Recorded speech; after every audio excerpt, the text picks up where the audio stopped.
Have you watched the meeting? Hmm?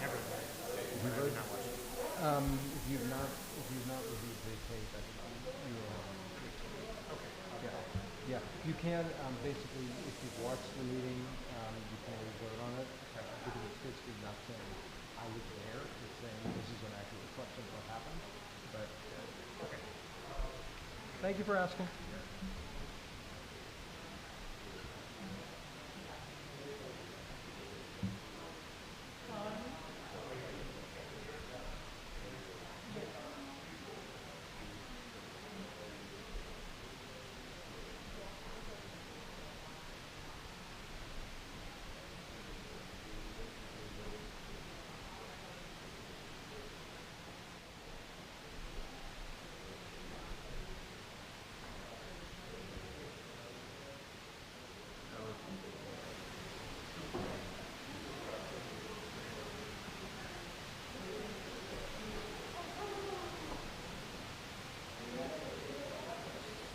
No. Where's the video guy?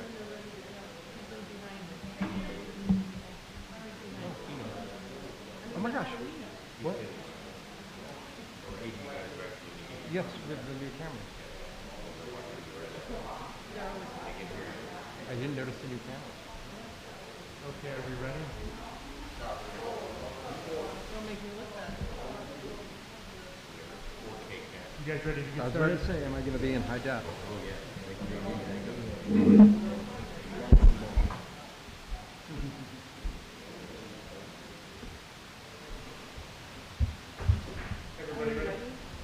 I'm ready.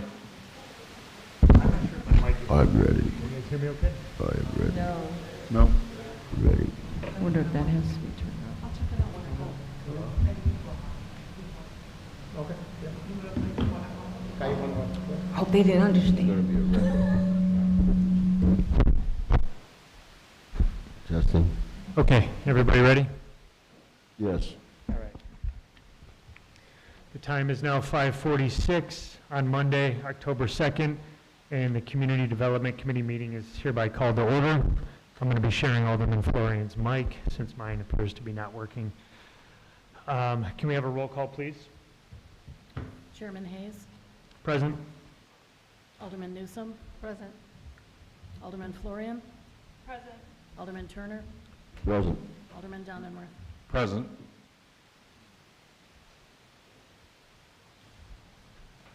Alrighty, can I have a motion and a second for approval of the meeting minutes from the September 5th, 2023 regular meeting? So moved. Second. All right. Roll call, please. Alderman Florian. Aye. Alderman Donenworth. Aye. Alderman Turner. Aye. Alderman Newsom. Aye. Alderman Hayes. Aye. Same for the September 18th. May I please have a motion and a second for approval of the September 18th, 2023 special meeting minutes? Motion. Second. Roll call, please. Alderman Florian. Aye. Alderman Donenworth. Aye. Alderman Turner. Aye. Alderman Newsom. Aye. Alderman Hayes. Going to abstain. Motion passes. No, okay, audience time. If there's anybody that would like to address the committee, Madam Clerk, I would just ask that you kindly keep time for us. Each speaker will have 3 minutes. Is there anybody from the audience that would like to address the committee? No takers? All right. No old business, on to new business. Item A is an ordinance approving zoning calendar number 2730, an amendment to an existing conditional use permit for a revised parking and landscape plan at 2015 North Lewis Avenue. May I please have a motion and a second? This is my ward. I'll make the motion. Alderman Turner has a first. Can I get a second? Second. Alderwoman Newsom, thank you. Are there any questions? I believe the applicant is here if you guys have any questions for him. No? Okay, roll call, please. Alderman Florian. Aye. Alderman Donenworth, Aye. Alderman Turner, Aye. Alderman Newsome. Aye. Chairman Hayes. Aye. Motion passes. Item B, an ordinance creating a Class A tavern liquor license and granting associated video gaming for 36 North Genesee Street LLC, DBA The Tap Room, located at 36 North Genesee Street. Motion. Second. Chairman, I'd like to make a suggestion. We hold this over for the next meeting. There's been some things that have come up on the application that the Corporation Council needs more time to study, to research. So I'm going to suggest we hold it over for the next meeting. Okay.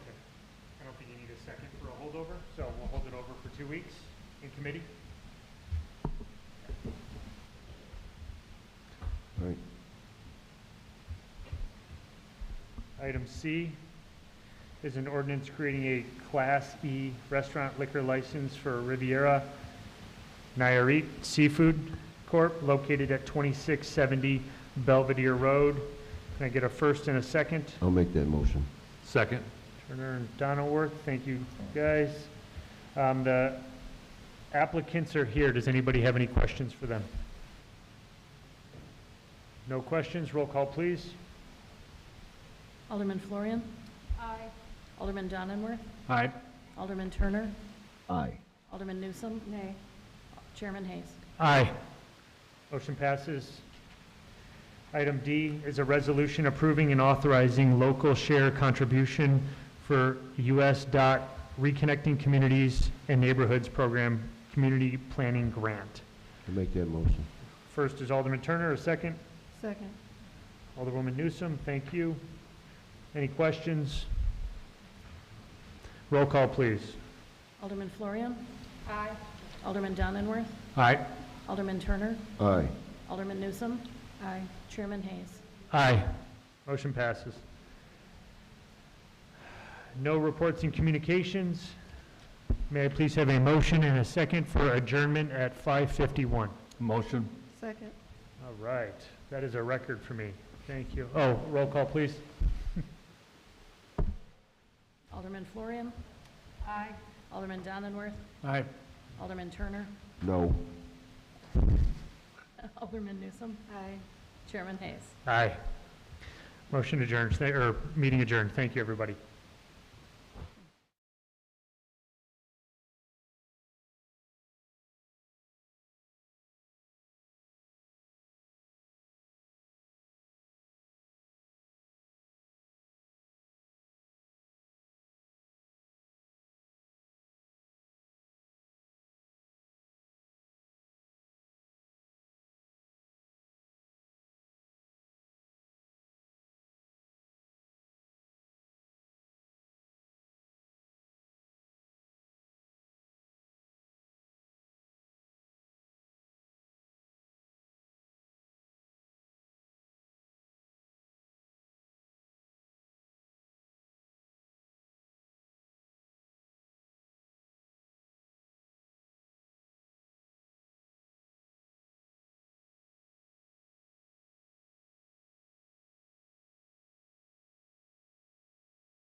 Good evening. Now is the time to call the Government Operations and Oversight Committee meeting on Monday, October 2nd, 2023 at 6 p.m.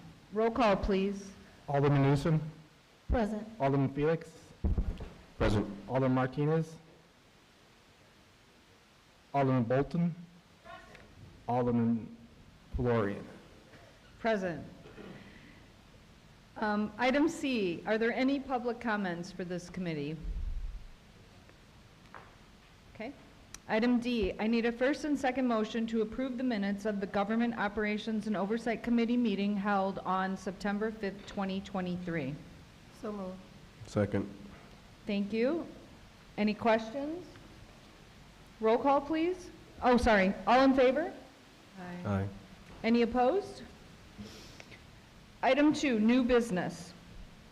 I need a first and second motion to approve a settlement and release of all claims for Police Department Workers' Compensation Claim Number 221103W015 for an amount not to exceed $37,550.50. Chair Florian, if you want to take a moment and recognize Alderman Martinez. I'd make the motion to seat Alderman Martinez. Someone willing to second it? Second. All in favor? Aye. Aye. Any opposed? Okay. So, back to item A. I need a first and second motion. So moved. Thank you, ladies. Any questions to this motion? Roll call, please. Alderman Bolton. Alderman Newsom. Aye. Alderman Felix. Aye. Alderman Martinez. Aye. Chairperson Florian. Aye. Thank you.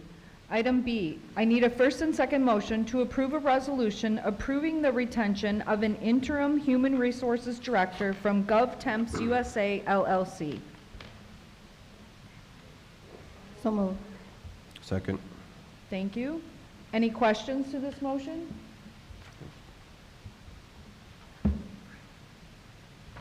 Okay, roll call, please. Alderman Bolton. Alderman Newsom. Aye. Alderman Felix. Aye. Alderman Martinez. Aye. Chairperson Florian. Aye. Thank you, everyone. Item C, I need a first and second motion to enter a closed executive session to discuss pending litigation pursuant to Section 2, subsection C11 of the Open Meetings Act. So moved. Oh, and, sorry, Chair Florian.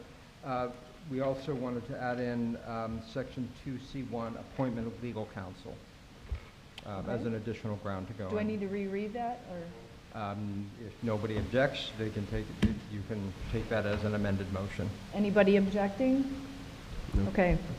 So that's our amended motion, and I got a first and a second, correct? So moved. We Yeah. had a first and second. Okay. Felix and Bolton. Martinez. Bolton and Martinez. Martinez? Mhm.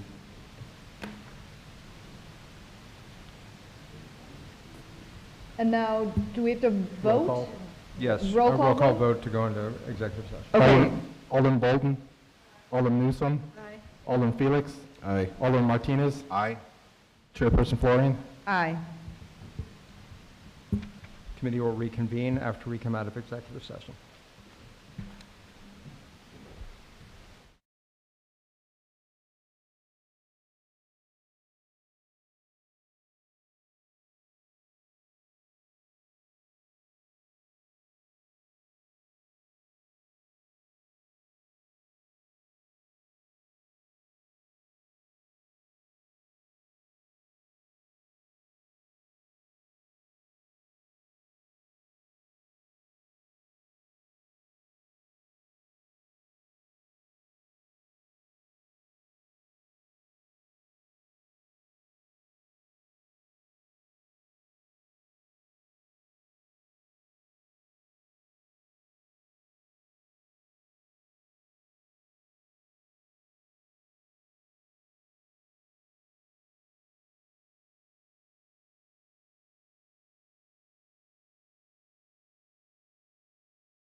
I need a roll call to reconvene to public session.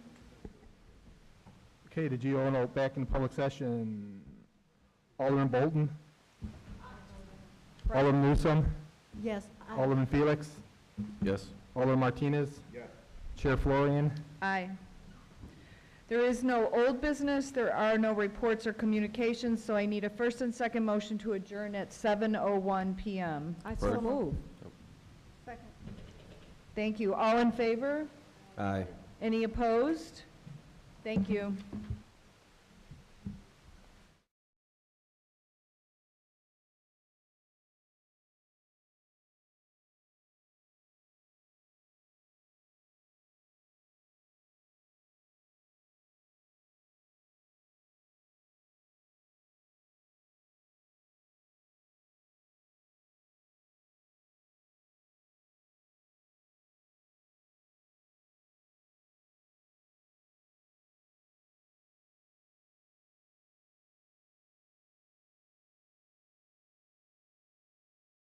Roll call, please, Madam Clerk.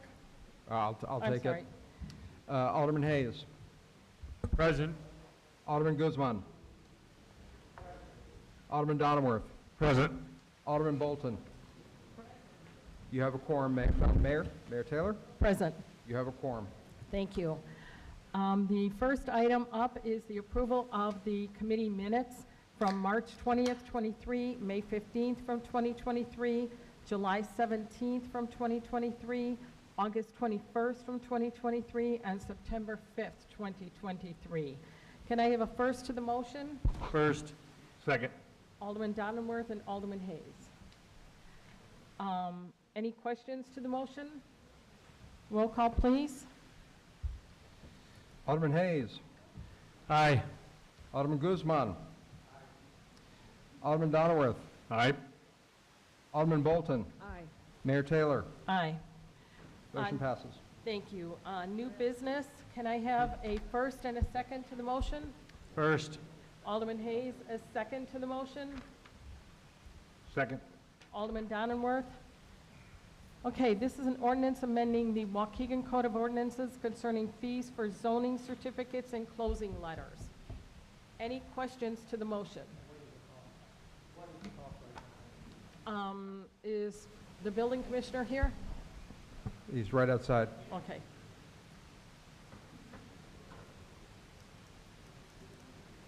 So this is just that we are changing who does this now.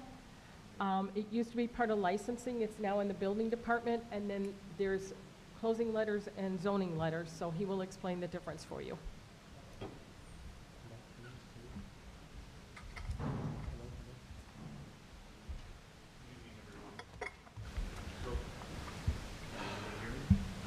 Yes. Yeah. I think so.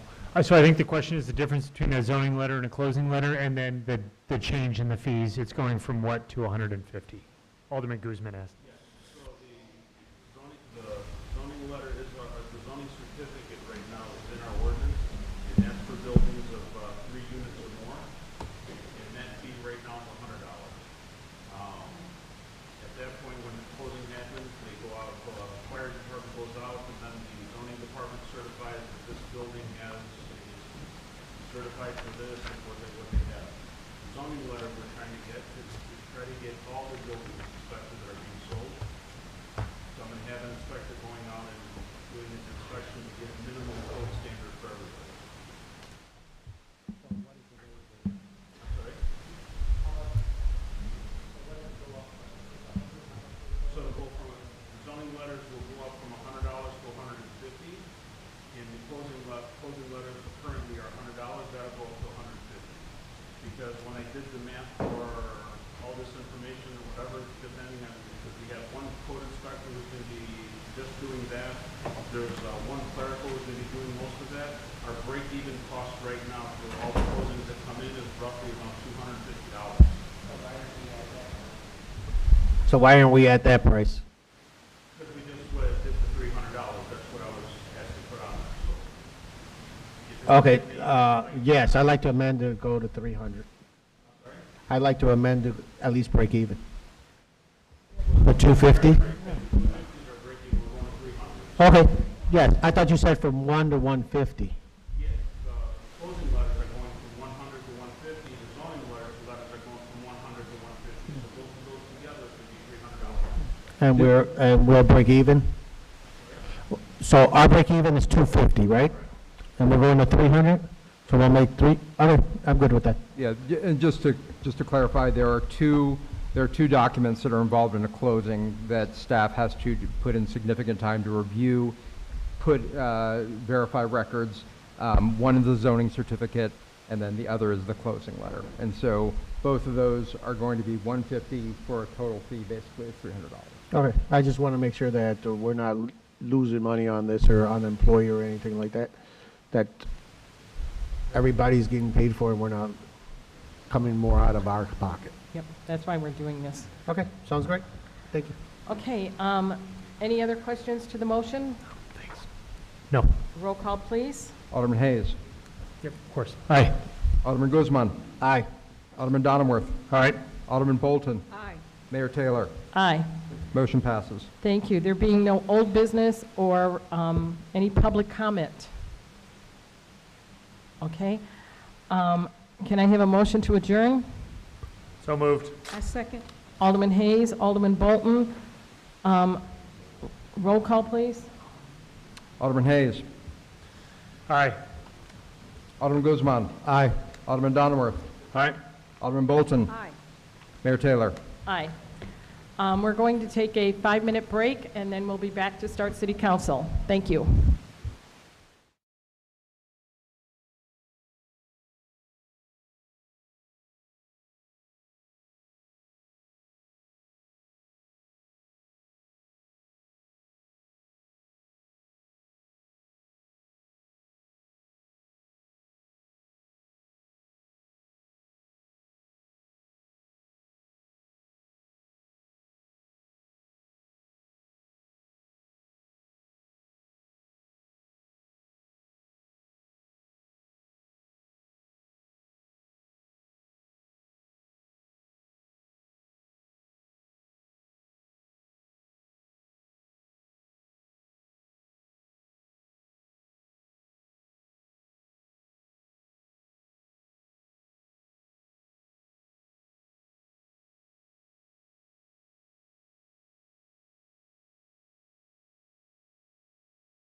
Alderman Martinez. Here. Alderman Felix. Present. Alderman Newsome. Present. Alderman Turner. Present. Alderman Donaworth. Present. Alderman Florian. Present. Alderman Hayes. Present. Alderman Bolton. Present. Alderman Guzman. Mayor Taylor. Present. You have a quorum, ma'am. Thank you. Tonight, we have a special guest. Pastor Raymond Scott is here from the First Corinthian Baptist Church in North Chicago. Please come up and give the invocation. Welcome. Thank you for coming. Let us pray.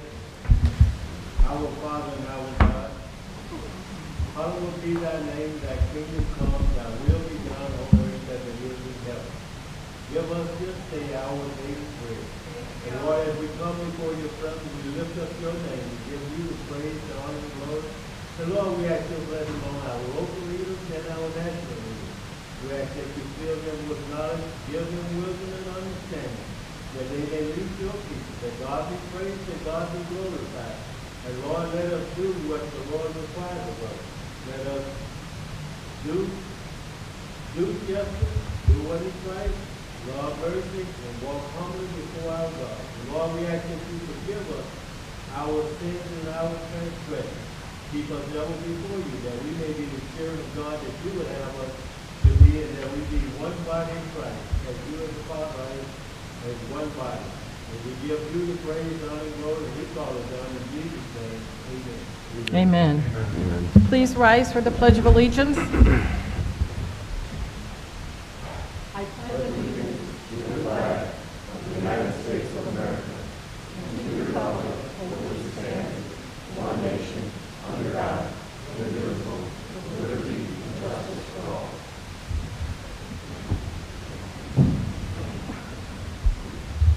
Good evening, everyone, and welcome to the October 2nd City Council meeting. Again, I want to remind people that to ensure transparency, we make sure that our agendas are available online on Friday before the City Council meeting.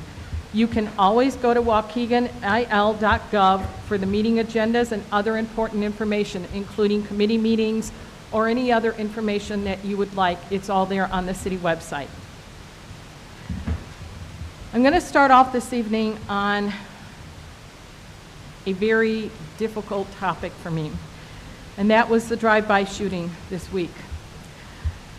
As many people in our community know, we had an incident near the Edith Smith Middle School on New York Street last Friday. We know that shots were fired from a stolen vehicle during the incident. At this time, we do not yet know who did this reckless, senseless, and frankly, dangerously stupid behavior.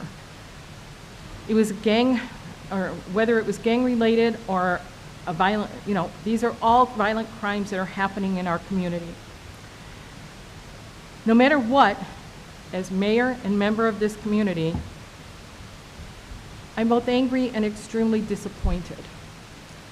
This gang-style violence that all too often is occurring in Waukegan and in other urban centers in our nation instills fear in our community. Seeing this kind of activity here in our hometown is very upsetting. I know I'm personally fed up with it, and I know all of you are. In my role, I often have to walk the fine line of finding myself in the difficult position of giving the public information versus my ability to disseminate information broadly and risk the integrity of ongoing investigations. As Chief Navarro reviewed last council meeting, the city's overall crime rate and our arrest and closure rate on violent crimes are improving, even among these high-profile cases. But frankly, that doesn't serve as much comfort when we hear about stolen vehicles and see videos of gunfire near our school children. I know the police department is working around the clock to serve and protect, and I will not allow this city to be held hostage by gangsters looking to take advantage of our community's young people. The city has invested significantly in public safety, by increasing our number of officers, flock cameras, and that is why our police department is closing cases more often and faster than ever before. Still, the police alone can't prevent crime.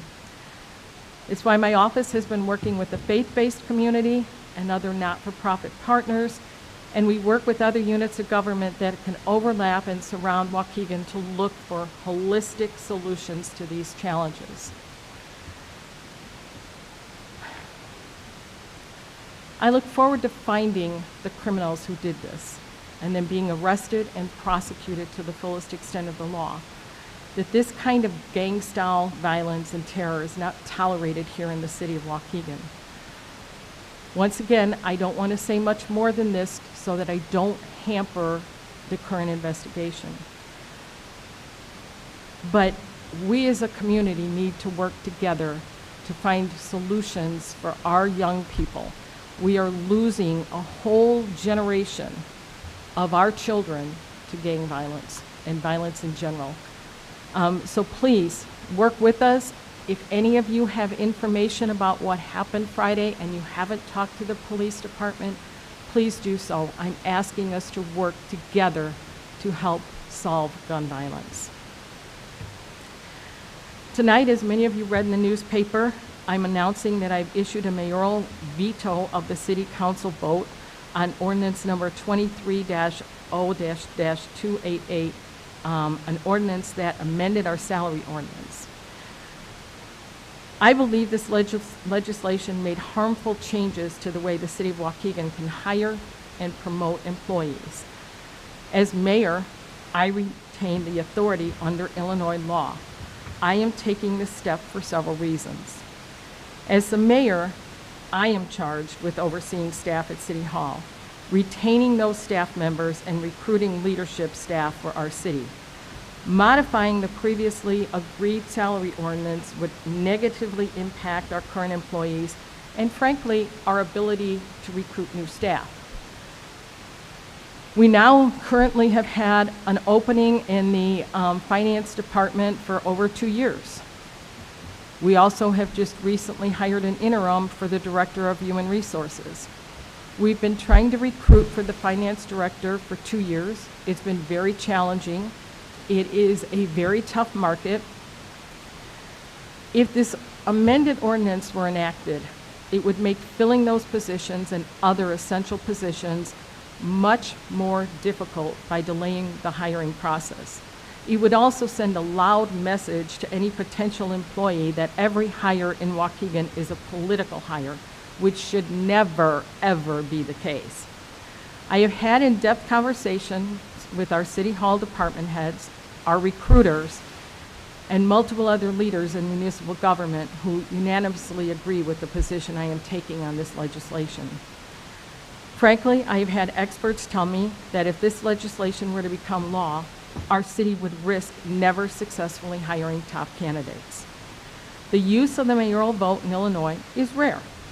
That said, given the fact that I am the person on this dais who leads our staff and is in charge with ensuring we have the best possible team to support our residents and businesses, it's incumbent for me to veto this.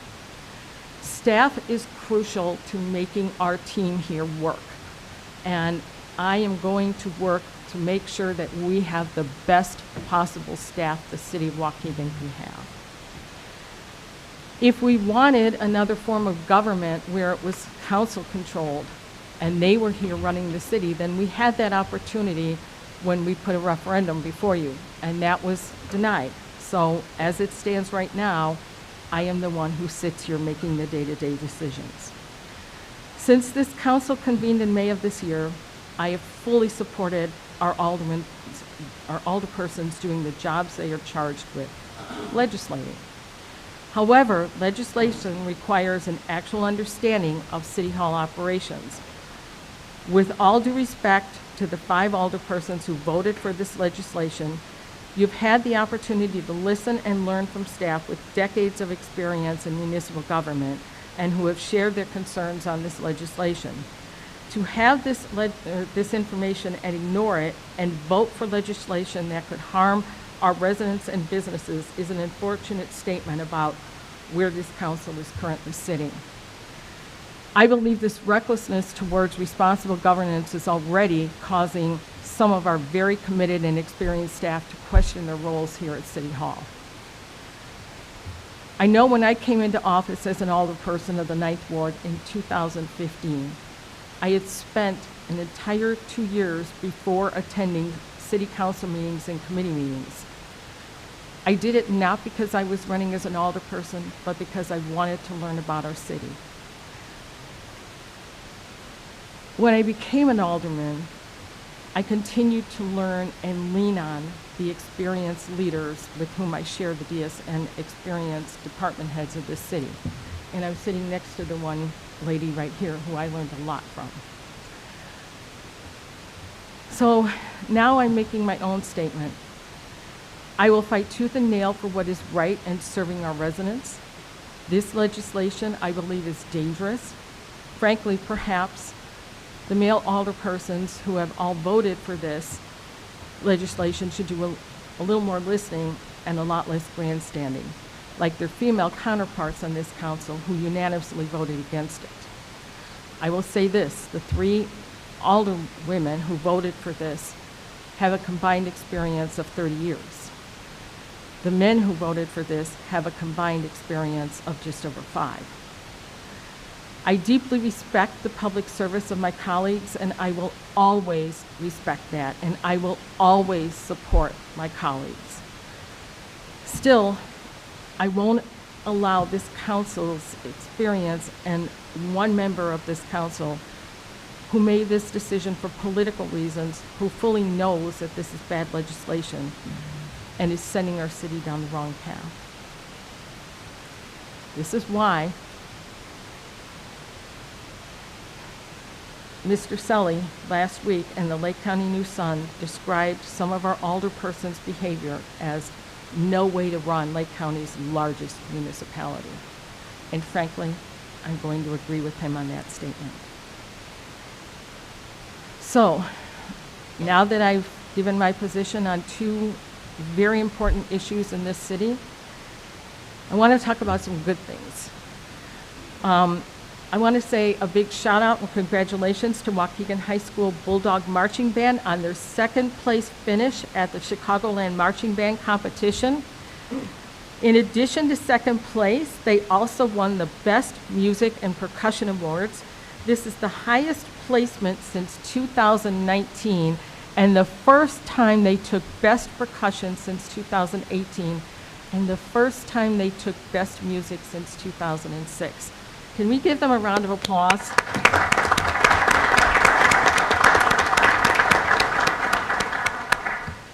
Again, it's so important to me that we acknowledge the good things that our young people are doing, because we hear so many bad things, but let's talk about some of the good things happening.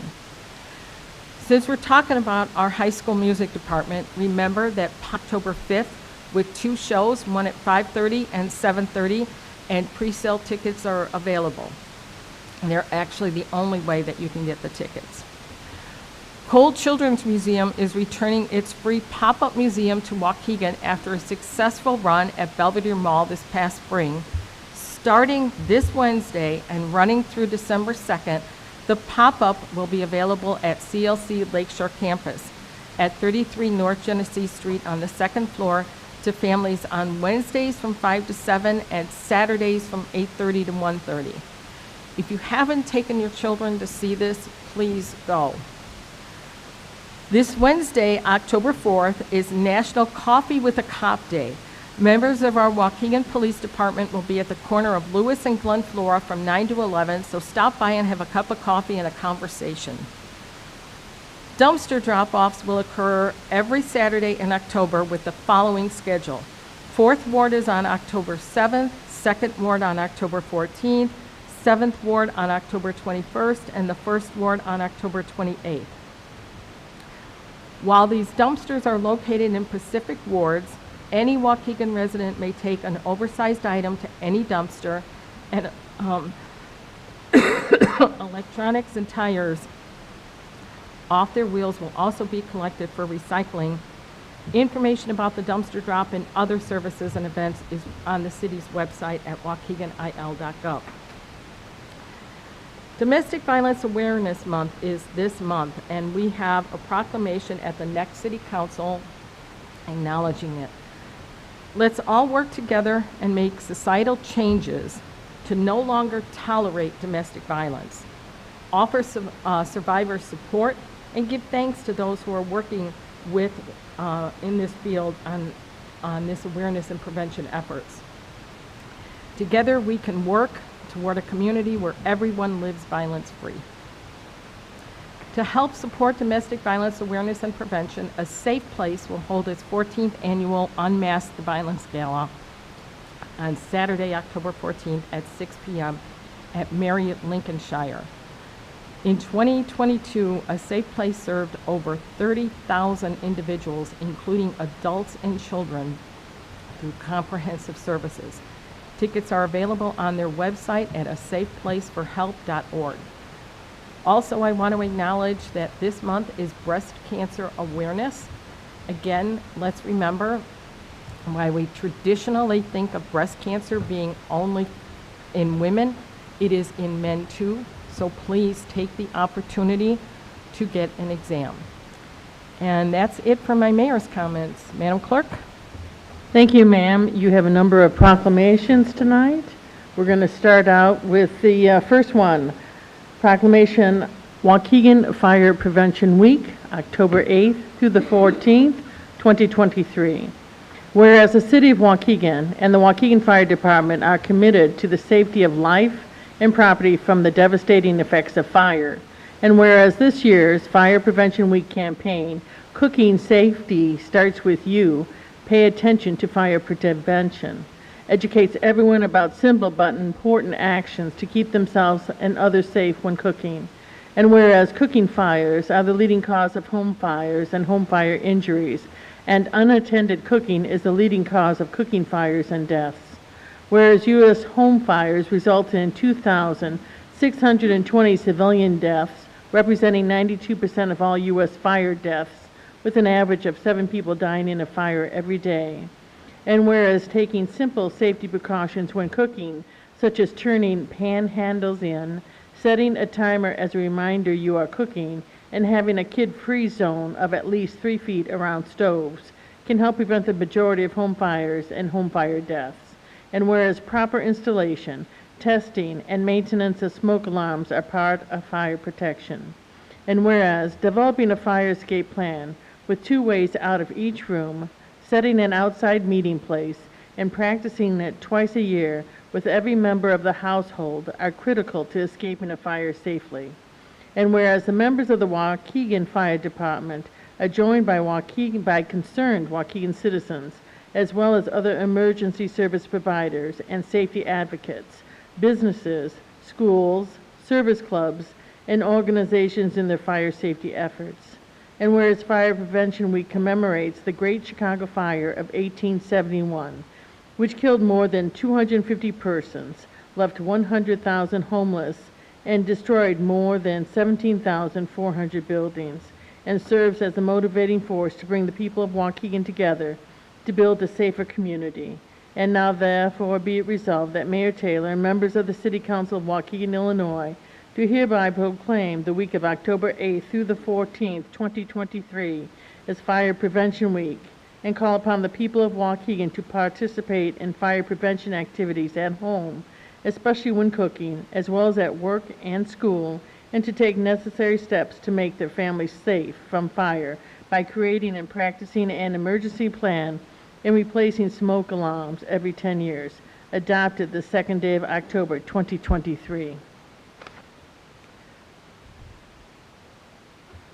Okay.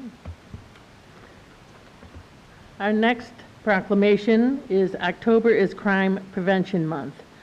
Whereas the vitality of Waukegan depends on how safe we keep our homes, neighborhoods, schools, workplaces, and communities, and whereas crime and fear of crime destroy our trust in others and in civic institutions, threatening the community's health, prosperity, and quality of life. And whereas people of all ages must be made aware of the dangers of crime and what they can do to prevent themselves and their families, neighbors, and co-workers from being harmed by crime. And whereas the personal injury, financial loss, and community deterioration resulting from crime are intolerable and require investment from the whole community. And whereas crime prevention initiatives must include self-protection and security, but they must go beyond these to promote collaborative efforts to make neighborhoods safe for everyone and to develop positive opportunities for young people. And whereas Crime Prevention Month has 4 distinct themes directed at abating and preventing crimes, including establishing neighborhood watch programs, creating a safe environment at home, fighting the influx of fentanyl-laced pills leading to an alarming number of deaths, and curbing the physical and economic harm caused by counterfeit products and technology. And whereas adults must invest time, resources, and policy support in effective prevention and intervention strategies for youth, and engage teens in programs to drive out crime in their schools, neighborhoods, and communities. And whereas effective crime prevention programs succeed because of partnerships with law enforcement, other government agencies, civic groups, schools, faith communities, businesses, and individuals as they help to nurture communal responsibility and install civic pride. And now therefore be it resolved that Mayor Ann B. Taylor and members of the City Council do hereby proclaim October as Crime Prevention Month and urge all citizens, government agencies, public and private institutions, and businesses to invest in the power of prevention and work together to make Waukegan a safer and stronger community, adopted the 2nd day of October, 2023. And our last proclamation, Mayor, is October is Women's Small Business Month in Waukegan. Whereas small businesses support communities, employ local residents, and power a large portion of our local and the world's economy. And whereas Waukegan boasts a healthy community of women-owned businesses, contributing to the over 440,000 women-owned businesses in Illinois, which boasts the highest percentage of women owners in the world at 25%. And whereas in 1972, women only owned 4.6% of all businesses in the country. And as of today, women own 42% of all businesses, generating a revenue of $1.9 trillion and employing nearly 10 million people nationwide. And whereas half of all women-owned business owners are women of color, and 49% of all new business owners are women. And whereas in October 1988, President Ronald Reagan signed the historic House Representatives 50-50, the Women Business Ownership Act, into law, increasing federal support for women-owned businesses, no longer requiring a male relative to co-sign a business loan application, and making it easier for women entrepreneurs to get working capital, business training, and assistance. And whereas women-owned small businesses continue to expand and grow despite outdated challenges from limited access to financing and capital opportunities that are provided to their male counterparts. And whereas by starting and sustaining businesses, exploring new markets, creating jobs, and stimulating economic growth, Waukegan women business owners play a vital role in our economy. And whereas Women's Small Business Month is set aside as a time to recognize the myriad achievements of our city, state, and country's women entrepreneurs and the positive impact that they make on jobs and the economy. Now therefore be it resolved that Mayor Ann B. Taylor and the members of City Council do hereby proclaim October as Women's Small Business Month in Waukegan and encourage citizens to celebrate and support women-owned small businesses which contribute to Waukegan's value, prosperity, and economy, adopted the 2nd day of October 2023. Those are your 3 proclamations, ma'am. Thank you, Madam Clerk. Next, there will be audience time. All right, we have audience time. I'm going to call up the first 4. Go ahead and proceed to the east side of the room. I have Mr. Rayon Edwards, Brother Blanks, Mark Shinton, and Kathy Charity. Mr. Rayon Edwards, Brother Blanks, Mark Shinton, and Kathy Charity. Go ahead and state your name, and let me get the timer on. Hold on. Hold on.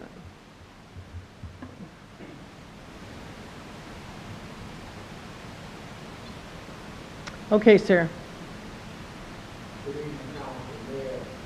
Tonight, I witnessed the mayor do something that I think the community can wait on. I want to talk about the city ordinance that you guys passed the last time. Yeah. I don't even think y'all even realize that. How much research is y'all? And if we leave that in place, how many employees are we going to be able to train at the city? How is this city going to function? You guys haven't even done the job that we elected y'all to do, and y'all are in the seat trying to do somebody else's job. That math is not math. It just don't make no sense. Of all the issues that we can be talking about, we want to talk about everybody else's salaries, but y'all haven't talked about y'all yet. And y'all do the least. I think we need to somehow at some point make some type of ordinance to make people do some type of classes and training before they put their hat in the ring to be an alderman. Because I think sometimes we just do this for a time. We need people in these seats that's going to do the job. Not a title, not a good here to help your friends out, like trying to get more parking spaces for restaurants so they can do other things. So we want to challenge the ordinance about those things. It's disgusting. Politics is a game, and we're sick of the game y'all playing with us. Mayor, listening to you speak tonight about the violence, I was rather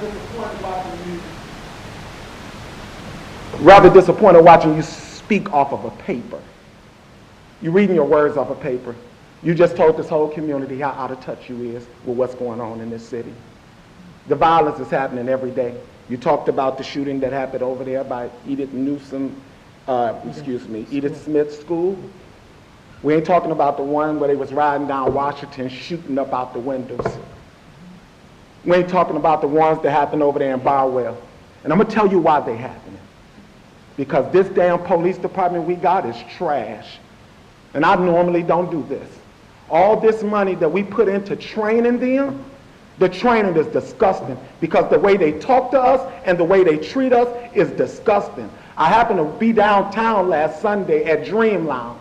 And I'm watching them come down there harassing these folks. Nobody's standing outside, ain't nobody drinking, ain't nobody doing anything wrong.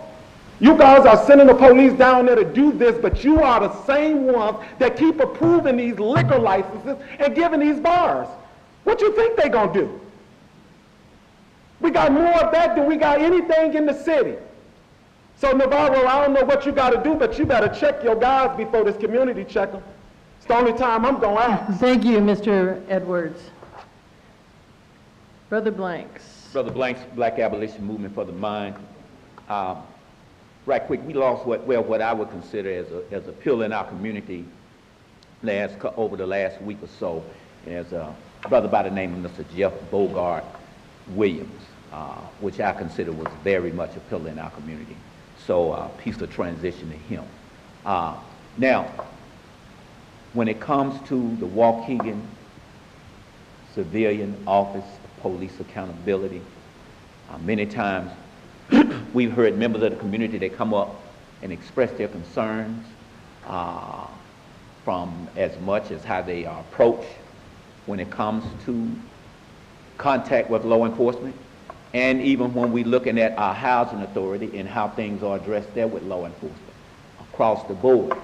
So I just want to reiterate how important that you guys take this Civilian Office of Police Accountability sincerely. And because at the end of the day, it is not just for the citizen to get home alive. We want to make sure, as I told one of your officers, which I had to address a couple of weeks ago, it's important that everybody get home alive, to include them. But we cannot have and we cannot afford to have reckless individual law enforcers or reckless individual officers who makes it look bad for their fellow officers, who also end up putting themselves in a position to put fellow officers' life in danger. How do you weed that out? History has shown us we cannot account and we cannot count on law enforcement. And it's just not Waukegan, but we cannot count on law enforcement across this nation to hold itself accountable. But we have to draw the line here in our community as to where we, the citizens, if you really want the citizen to be involved, you're really looking for them to aid and assist in the efforts of whenever the officers come out, you're going to have to build a better relationship with your law enforcement and with your community. And what better way to do that than giving the community more of a say-so in an input through your Waukegan Civilian Office of Police Accountability, because that helps not only the citizens, but as I said before, it helps good officers who have genuine, sincere intentions on how they conduct law enforcement in the best interests of fellow officers and in the best interests of these citizens, because that's what we need, real accountability for this community to do what's in the best interests of everybody. Thank you. Thank you, sir. Mr. Mock? Good evening, Mark Schinken. Maybe I don't know much about this city. I've only lived here for 31 years. So every time something happens, we talk about how we have to reach out to other public entities. I have never seen the city of Waukegan and the school district work together. Not in 30 years, okay? So I will tell you, my wife was standing outside Edith Smith's school with another employee when those shots fired. Later that day, a fight broke out into the school and she was pushed against some lockers.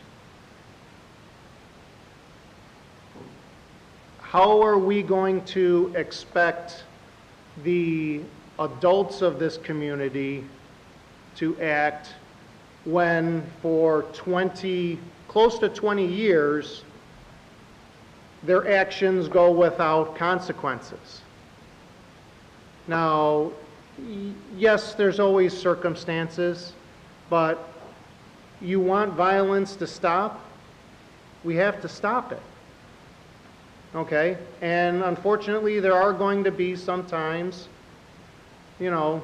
some consequences. But I'll tell you, this city has had, ever since I moved here, has had this great plan to do things, and you're not going to get anybody to move here when these things continue to happen. I mean, within 3 years, within this last year, there have been 3 shootings. There was one on Greenwood in Linden, one on Golf in Linden, 60 rounds. I mean, so I got 45 seconds. The high school has a rifle team. Without sounding funny, we're spraying bullets. The ones that are getting hurt are the innocent bystanders. The old lady sitting on her porch. Some 6-year-old kid that's playing out in the backyard or whatever. The bullet goes through the garage. It's got to be enough. And we all got to work together, not just talk about it. Thank you, sir. Ms. Kathy Charity. Hi, Kathy Charity. Good evening, Alderman and Mayor. First, I would like to say, when I'm at home watching City Council meeting, I do see a lot of friction going on.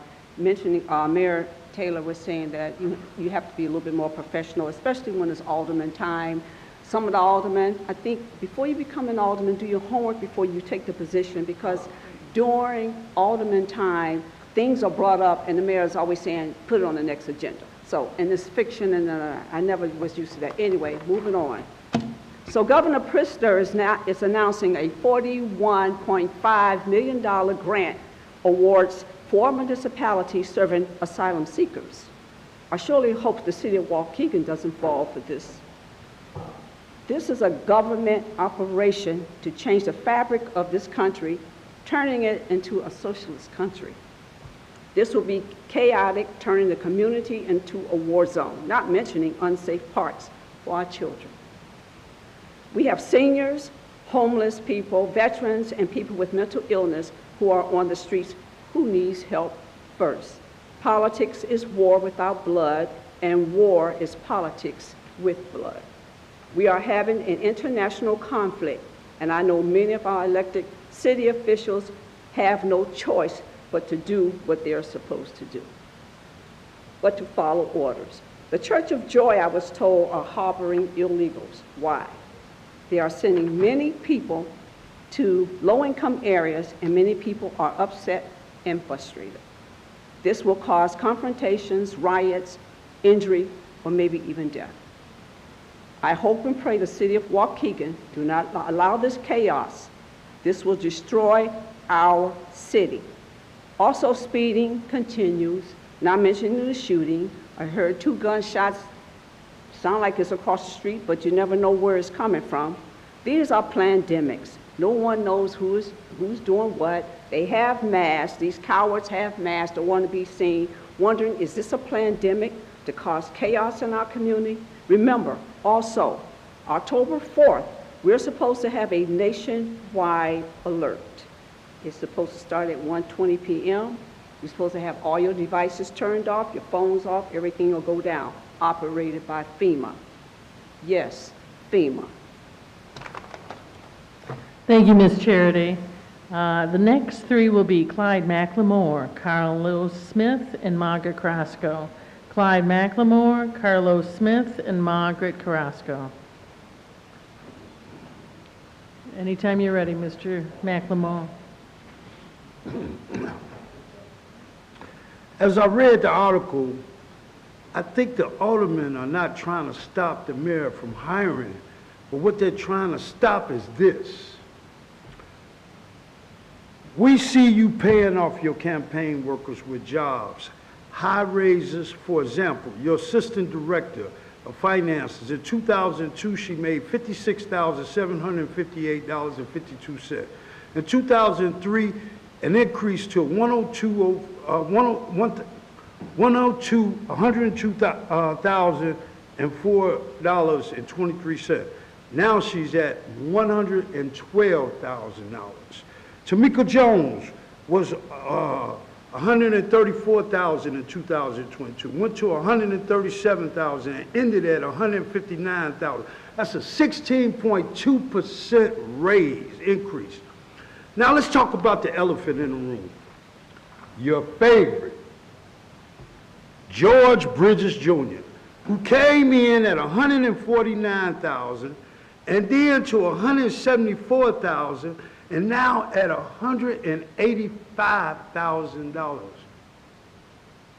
He drives a city car, a 2020 Volkswagen, which is registered to the city of Waukegan. When did the city start buying foreign cars? This is America. Why not buy American brand cars?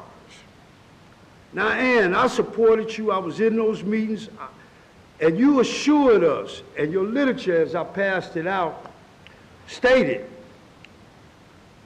to ensure the residents are treated equally in preferential hiring and corruption.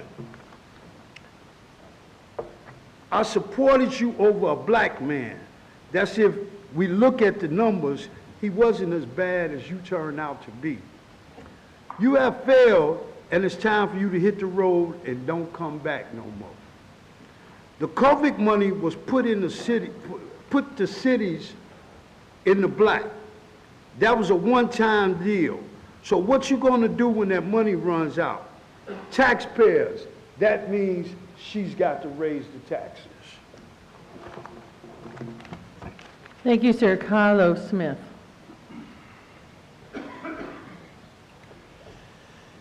My name's Carlos Smith. I live 223 Washington, own a crazy place down the street.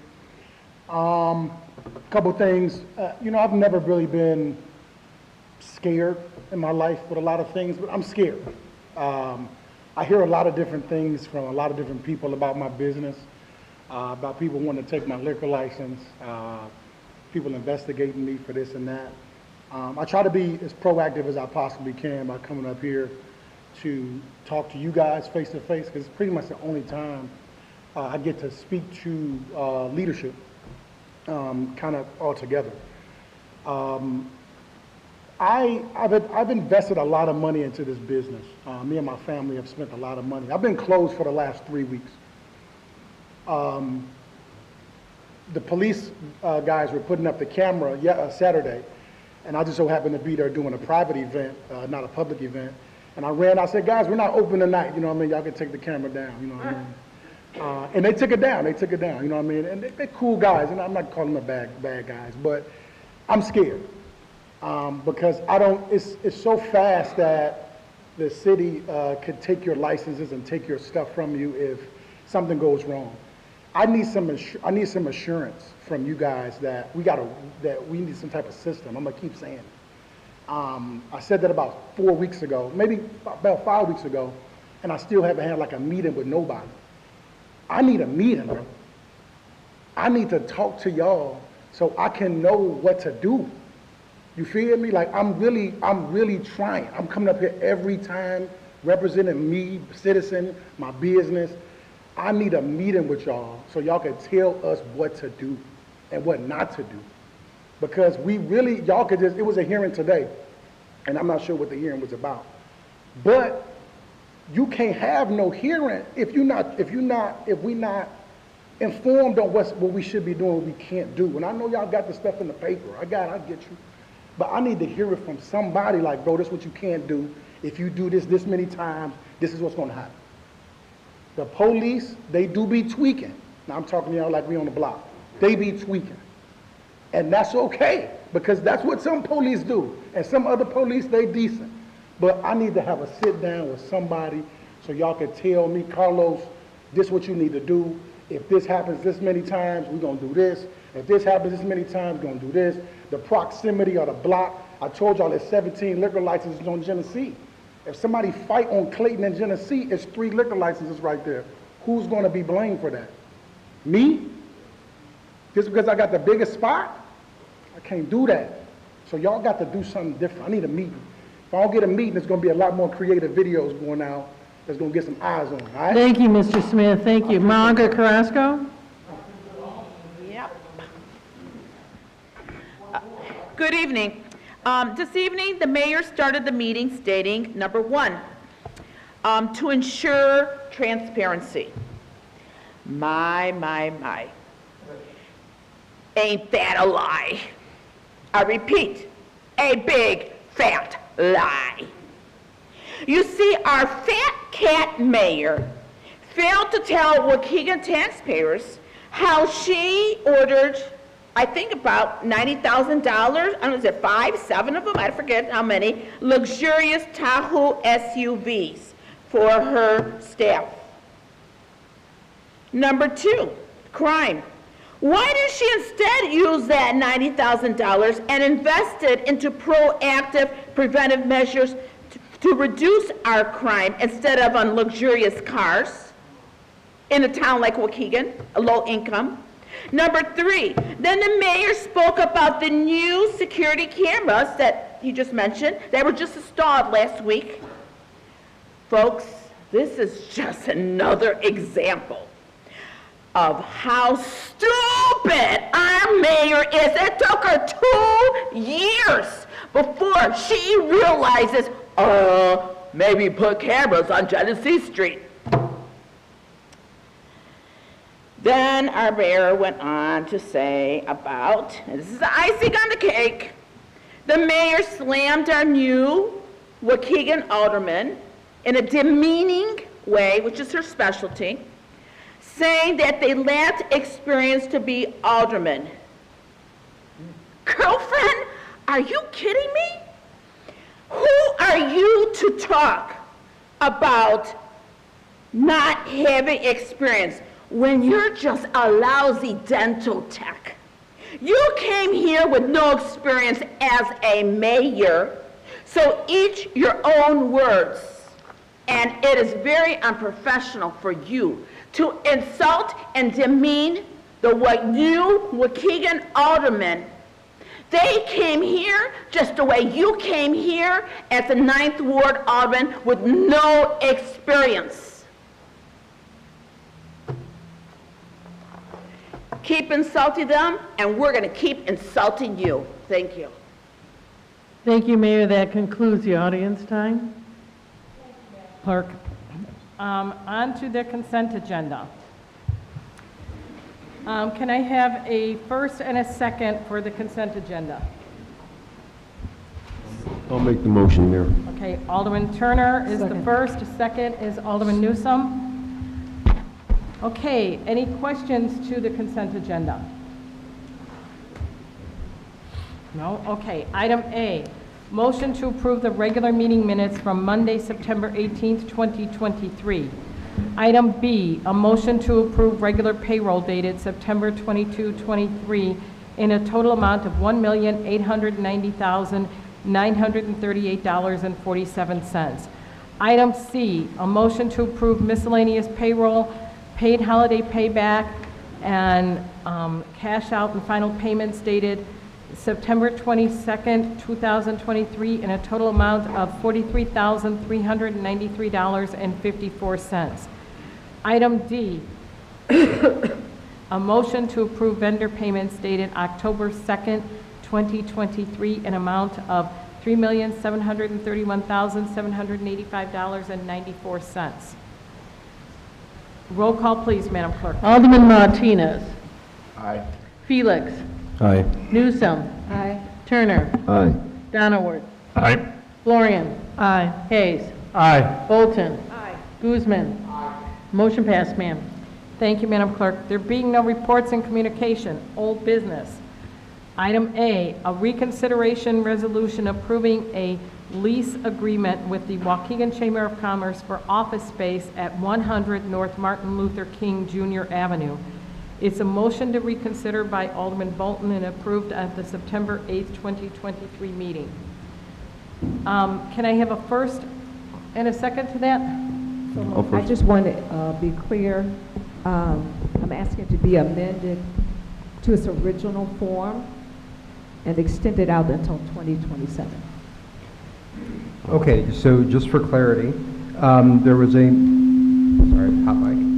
There was a motion to reconsider that was made at the meeting immediately after this, this resolution was approved. The original resolution approved a 6-month lease for $5 with the Chamber of Commerce. At the next meeting after that, Alderman Bolton, who voted for that resolution, made a motion to reconsider. That is a proper motion that can be made either at the same meeting or the immediately following meeting. That motion passed. So what we have in front of us today is the resolution that was adopted, basically, which is that has the 6-month term, $5 rent. And then Alderman Bolton, am I taking your comment as a motion to amend what's on the floor to extend the term to a full year for a rent of $10? Oh, Yes, can we 2027. have, like, can I say something about it? Yeah, so we're just, there'll be discussion after that. I just want to clarify for the clerk what the motion is. Okay, so that's the motion to amend, and then. Yeah, but I want to clarify, it was a motion to amend the lease agreement, and did you mention a date in there too? 2027? We can extend till 2025. 25 or? 25. Like a year. 2025. Shouldn't we vote first to reconsider, and then if the reconsideration, we say, yeah, okay, we'll reconsider it. That vote has already happened, I believe. That motion to reconsider already happened. Now it's back on the agenda. So we are reconsidering. You are you are reconsidering right now. Okay. Yeah. All right, yeah. Okay, thank you. Thanks for clarification. So we have a first. Can I get a second? Second. Alderman Newsome. So it's Alderman Bolton and Alderman Newsome. Any questions to the motion? Well, yeah, I would like, if Michael Reed wants to come up and Okay. kind of let us know. Dr. Reeder, yeah, come on up and talk.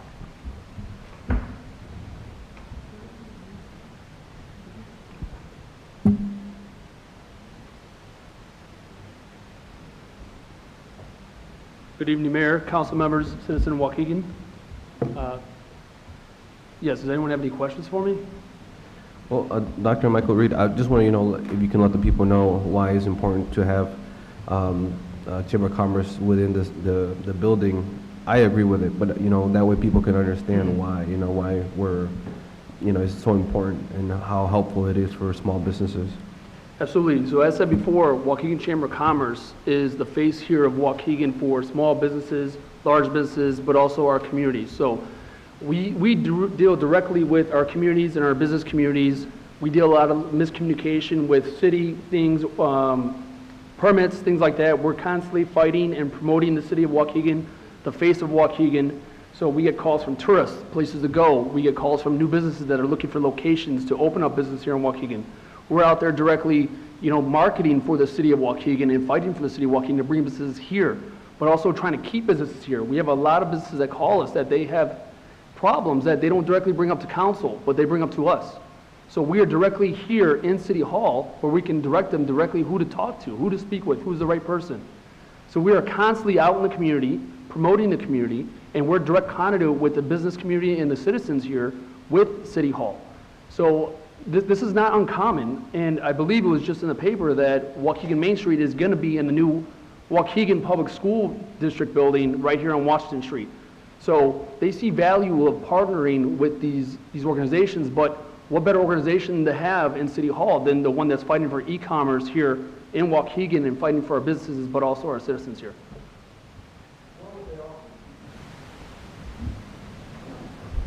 It's already there.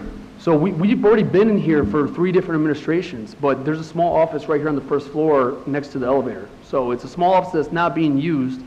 To my knowledge, that it's not, no one needs that space. It's a very small space. But again, it's a great place for people to come, and when they're applying for businesses, they come directly to city, to Waukegan Chamber of Commerce right here. Ribbon cuttings, we have ribbon cuttings constantly, so because we're always trying to promote our businesses here. Carlos just spoke about, what are we doing here? What is this and that? We just had a meeting the other day, and we're looking to get a meeting with all the businesses here downtown in Genesee and discuss some of the things, and we're going to bring these things. He's having issues having a meeting with some of the leadership. So we're trying to step in and help and combine and bridge that gap with the leadership. Those are the kinds of things we're doing daily here. 365 days a year, we are fighting for the city and for our businesses. And Dr. Michael Reed, there's other Chamber of Commerce, but they're also working within the city or whatever. So I want also people to understand, there's the the Latin Chamber of Commerce. They're also partnering up with other organizations to be in their building, right? It's not like it's choose you or the others. We're all working together with different parts of the city. Yeah. Yeah, absolutely. It's all about working together instead of division, right? Unity. Waukegan Township Supervisor Mark Jones, they have multiple different organizations, non-for-profits in their township because they understand what it's about, collaboration and not division. The Hispanic Chamber of Commerce is under the Lake County Chamber of Commerce, and they're in Gurnee. According to my knowledge, I looked up Black Chamber of Commerce, and I don't know if they're in existence right now. They're not active. I looked at their website, and they still have Sam Cunningham as mayor. So this shouldn't be about who should get this space. I mean, we are the Waukegan Chamber of Commerce, and we work with all organizations. We work with all Chamber of Commerce in Lake County. We work with all Hispanics, blacks, whites. I'm Hispanic, I'm white. So we all work together. It's not about one chamber versus another chamber, but we are the city of Waukegan Chamber of Commerce. Thank you. Any other questions? I would just say, I just have a comment. I mean, you've been with us, for 3 administrations, you've been in our building here. I mean, but I think that the Chamber of Commerce is an identity of Waukegan. I think it's very, we need to have the close proximity. And I think that with your promotion, your encouragement, you're representing the city admirably. And for me just to come here and just pull the rug after 3 administrations, just to pull it, just not to give you, it would be a blatant attempt on my part to allow myself to do that. So I commend you and your organization. I think that, again, it is a part of an identity of Waukegan. And so we should encourage that and embrace that, you know, and so therefore I will be voting for it. Thank you, Alderman. Thank you, sir. If I may? Yeah. Yes. All right, so I'm in disagreement, and I've voiced my disagreement in the past, and I'm not saying anything negative about the Chamber of Commerce. I think you guys do great work. What I'm saying is it's inappropriate for any outside agency to have space in this building.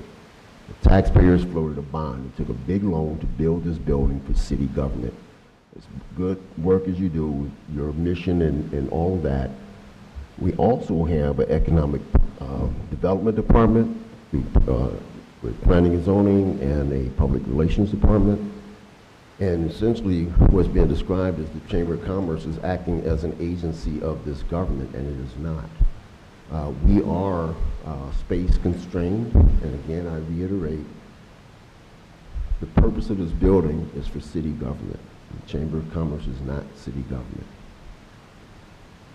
Then there's the fairness of it. So the Chamber of Commerce is a 501c3, not-for-profit, and there are any number of 501c3, not-for-profit organizations, including community outreach, who would benefit from having basically free rent and free rent. So $10 a year rent, which is nowhere near market rate, in addition to free internet, right?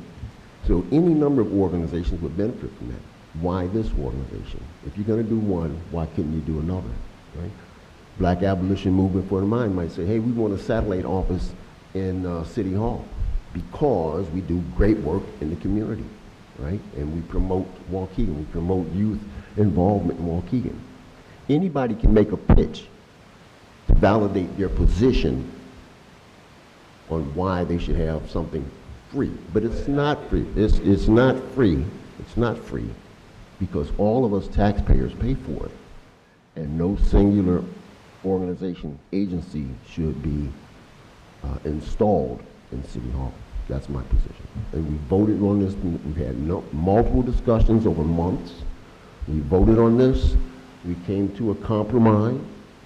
Or most of us agreed on it, which is the purview of this council, right? We came to a compromise position on it. Let's stick with that. And we continue with the partnership is valued and valid, then the partnership will continue. The Chamber of Commerce is not going to dry up and blow away because they don't have an office in City Hall. They can have one at market rate somewhere else. That's my comment. Thank you. Stu, I have a question. So the lease, what is it for, like a yearly lease?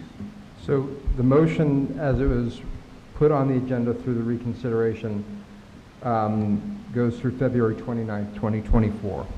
Alderman Bolton proposed an amendment, which I believe would take it until 2025, so basically through She said 27. She said 2027, 4 years. She changed it. She changed it right through after. 2020, okay. I did correct that. Thank you. Through the end of 2027? No, she corrected it to 25. Oh, okay. So would it go through, and I'm asking Alderman Bolton for clarification, did you intend that it should go through December 31st of 2024, or all the way through the following year as well? The following year. Okay, so the motion that Alderman Bolton made and Alderman Newsom seconded would extend this lease through December 31st, 2025, Yes. with a yearly rent of $10.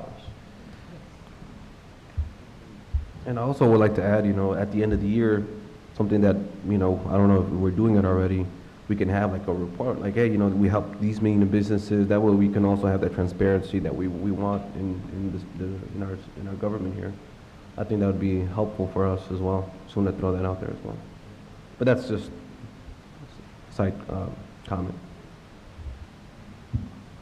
And just a correction, Yeah. Alderman Turner, we do have our own phone and internet. I don't know why you keep bringing up free internet. It was So- in the lease, if I misstated it, but I seem to recall it being included in that lease that you would have Wi-Fi access. Well, I think everybody has guest Wi-Fi access in City Hall, but we have our own account for internet and phone. Okay, so we can strike that out of the lease. Well, I think everyone has access. If that's what it says in the lease, it's access. But that doesn't mean we solely use. I didn't say you solely, I said you were going to Well, I don't get think it. we use City Hall's internet whatsoever. Why We do have you our use own City account. Hall at all? Why don't you use your own office? We You do. got a big office down there on We do. Washington Street, Michael. So we do have our own internet and phone. Thank you, Alderman. Thank you, sir. Let's go to vote. Let's go ahead and, so this is I'm assuming a 15-month agreement if it goes to December 31st? December 31st, 2024, for an annual consideration of $10. Okay. Sorry, 25, yeah. My apologies. So if this is for 15 months and it's $10 a year, so you're talking like, it would be. It's more than 15 months because it's going through the end of 2025. So it's going to go through Oh, the you're rest right, of yeah, it's 2023, I'm sorry. the entirety of 2024, and the entirety of 2025. Yes. Okay, So we're looking at approximately a 27-month lease. okay, It's also retroactive to when their last one ended. okay. So we have a first and a second. Madam Clerk, can you do roll call, please? Alderman Martinez. Aye. What's the vote? Yes? So it's reconsideration of the resolution amending a lease agreement with the Waukegan Chamber of Commerce for office space at 100 North Martin Luther King Jr. Avenue to December 31st, 2025.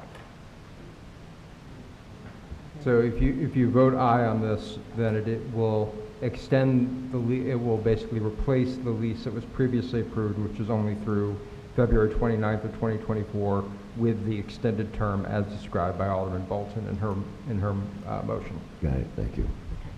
So Alderman Martinez said yes, right? Aye? Okay. Alderman Felix. Aye. Newsom. Turner. No. Donahue. Aye. Florian. No. Hayes. No. Bolton. Aye. Guzman. Motion pass. Thank you, Alderman and Council. Have a great evening. Item B, can I have a first and a second? I so move. Alderman Bolton, can I have a second to item B? Well, I need a second first. I'll second. Okay, Alderman Florian, so Alderman Bolton and Alderman Florian. And it's a resolution approving amendments to the City of Waukegan's purchasing policy. Okay. Yes, it was held over on September 18th. Corporate Counsel, would you like to talk about the City of Waukegan's purchasing policy? Absolutely. So at the last meeting, there was a discussion of amendments to the City of Waukegan purchasing and procurement policy. This is the policy that the Finance Department and all other departments must abide by when they are procuring supplies, materials, and contracts. This is basically the Bible for how the city procures everything that it needs to run. The Corporation Council had worked with the Finance Department and various departments to amend some provisions that were out of date, that did not reflect current policies, and that were also burdensome to the departments. There was some discussion, and there were some questions that were raised, particularly by Alderman Guzman, with some questions, one about the authorization for change orders and what percentage of a change order would be permitted. The change order is what occurs after a contract has been bid out, has been approved, and has started. And certain things change because the contractor will discover that there were things that the city and the contractor hadn't taken into account. Maybe there were conditions under the ground, if it's a construction contract, that people didn't know about.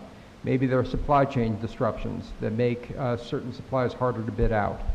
And the question here was, depending on how big the change is, when does staff need to come back to the city council? The city code allows for a 5% change order. Basically, if costs overrun by up to 5%, staff can approve those. There was a proposal to increase that, I believe, to 25%. And there was a code amendment. That code amendment was voted down, and so the provision of the purchasing policy that would have reflected that change has also been removed.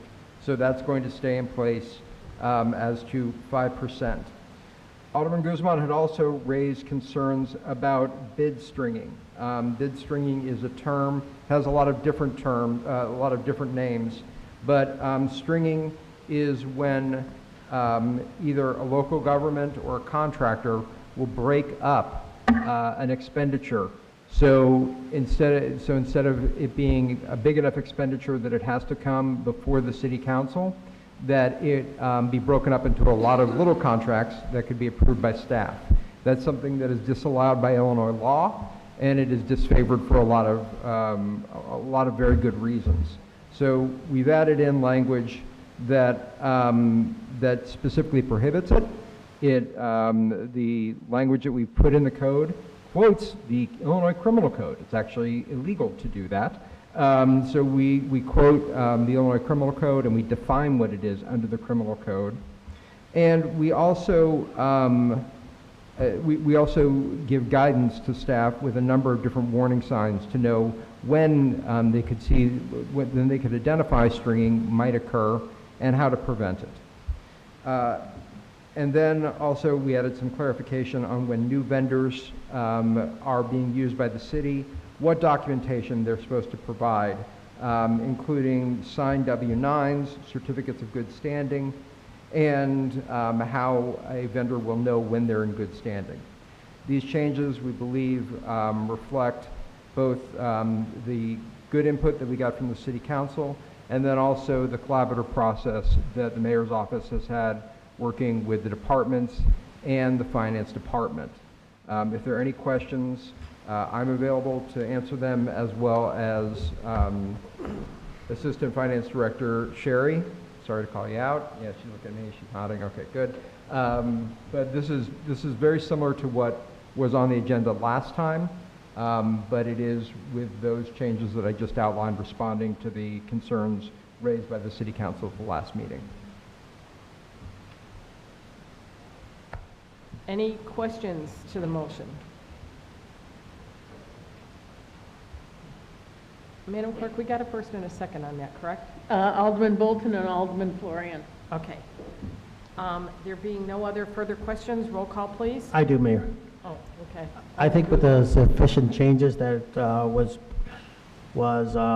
done, I think it should move forward now that we have all the language clarified, and it addresses the stringing and the 5%, and I think we should move forward on this. Thank you. Any other questions or comments? Okay, roll call, please, Madam Clerk. Alderman Martinez. Felix. Just want to make sure, what are we voting on? This is just the approval of the purchasing and procurement policy with the changes that we made that were posted on the board docs. Aye. Newsom. Aye. Turner. Aye. Donoward. Aye. Florian. Aye. Hayes. Aye. Bolton. Aye. Guzman. Motion passed, ma'am. Thank you, Madam Clerk. New business. Item A, I mean, if you want to, we can oh no, we can't, we have liquor licenses, never mind. Item A, can I have a first and a second? I'm sorry, who was that? Alderman Guzman, and a second? Second. Alderman Martinez? Okay, a resolution approving the retention of an interim human resources director from GovTemps USA LLC This matter was heard by the Government Operations and Oversight Committee on October 2nd, 2023. Any questions to the motion? I think what I would like to do is, I think she's in the room. Catherine, would you like to come up and just introduce yourself so the public can meet you? I'm not going to put you on the spot and make you speak. I just would like them to know who you are. That's a great idea. Thank you, Mayor. Thank you, Board. It's a pleasure to be here. Thank you, Citizen Tree of the City of Waukegan. My name is Catherine Romanowski, and I am the new interim HR director here at the City of Waukegan. I have had the pleasure last week of meeting with most of the board members in a physical or virtual capacity, and we talked a little bit about me and my background and my resume, and it is my pleasure to be here and serve your wonderful city. I am happy to answer any questions that you may have this evening. How long is this resolution for, Mayor? How long? Is for 3 months. Thank you. Welcome aboard. I have a comment. I just want to first of all commend you. Welcome aboard. I was very impressed with our meeting we had last week, and very impressed with your resume. You seem to have everything here. All your A's are in order, and I think you do a great job. And with that being said, I'd like to wish you the best luck. I'm very impressed with the resume and the conversation that we had. So good luck. Thank you. Okay, and there being no questions to the motion, roll call, please. Madam Clerk? Alderman Martinez. Aye. Felix. Aye. Newsom. Bye. Turner.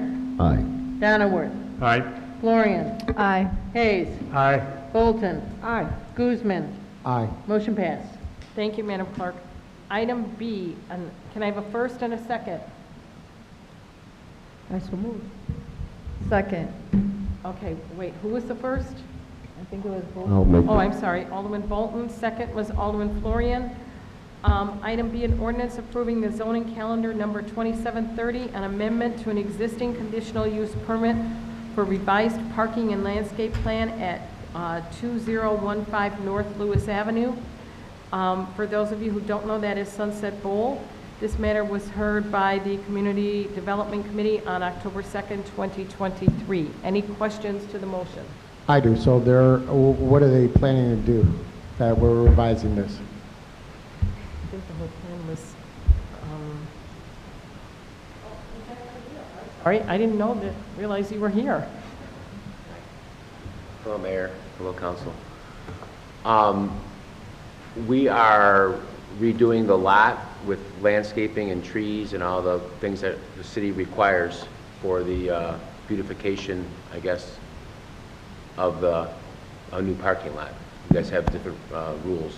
You know, you have to follow. You can't just do what you had before.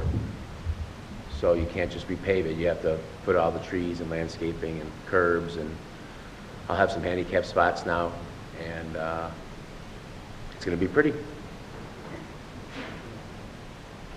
Is that what's proposed, Noel?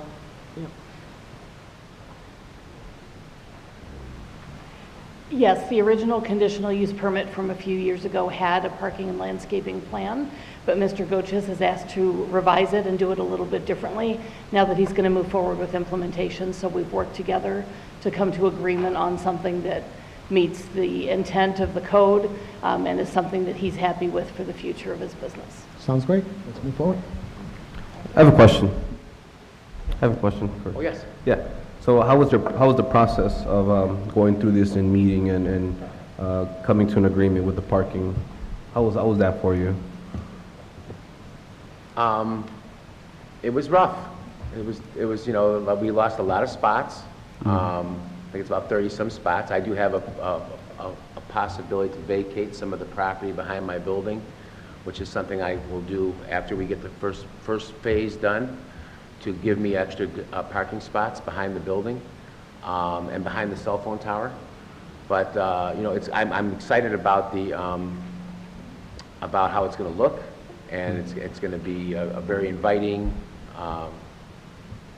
From the street of Lewis, it's going to look gorgeous, and you know, there's just a lot of stuff that had to be done with the engineers back and forth. It just, you know, I wasn't completely involved in all that, but I was in the loop about all that stuff. This girl, Laura, who's the director of the whole project, she's the one who worked with the engineer and the city engineer back and forth.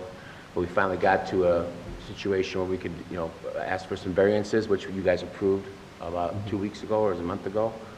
Thankful for that, and hopefully we can get started and get it done before the end of the season, end of the year. Do you guys already have a plan when to start already? Well, I thought they were going to be starting tomorrow after this gets voted in. Okay. But I did find out there is a purchase order she's still waiting for. And because of that purchase order, we now have to get in contact on the schedule of the excavating company that's ripping it all apart. So they are not going to be able to start this week, but she's supposed to get the purchase order sometime this week, and then we're going to find out when the excavators can come and get started. But she did talk to Parallel, the company that is in charge of the project, and they do not want to push this to the spring. They want it done before the end of the year. So that's some good news. Yeah. But as soon as I know that date, I'll know, because I'll let you know. I'm going to be excited for that to get started. So. Thank you for sharing. Thank you. How long has this whole project taken to get to this point? When did you start, or just give me Well, it's probably been 5 or 6 years. Well, but that No, I mean, includes you're your involved. cell phone tower, correct? Yeah, well, we had 3 years once the tower went in, and then COVID came, and that messed everything up, because the constructions weren't doing construction, and then it just, you know,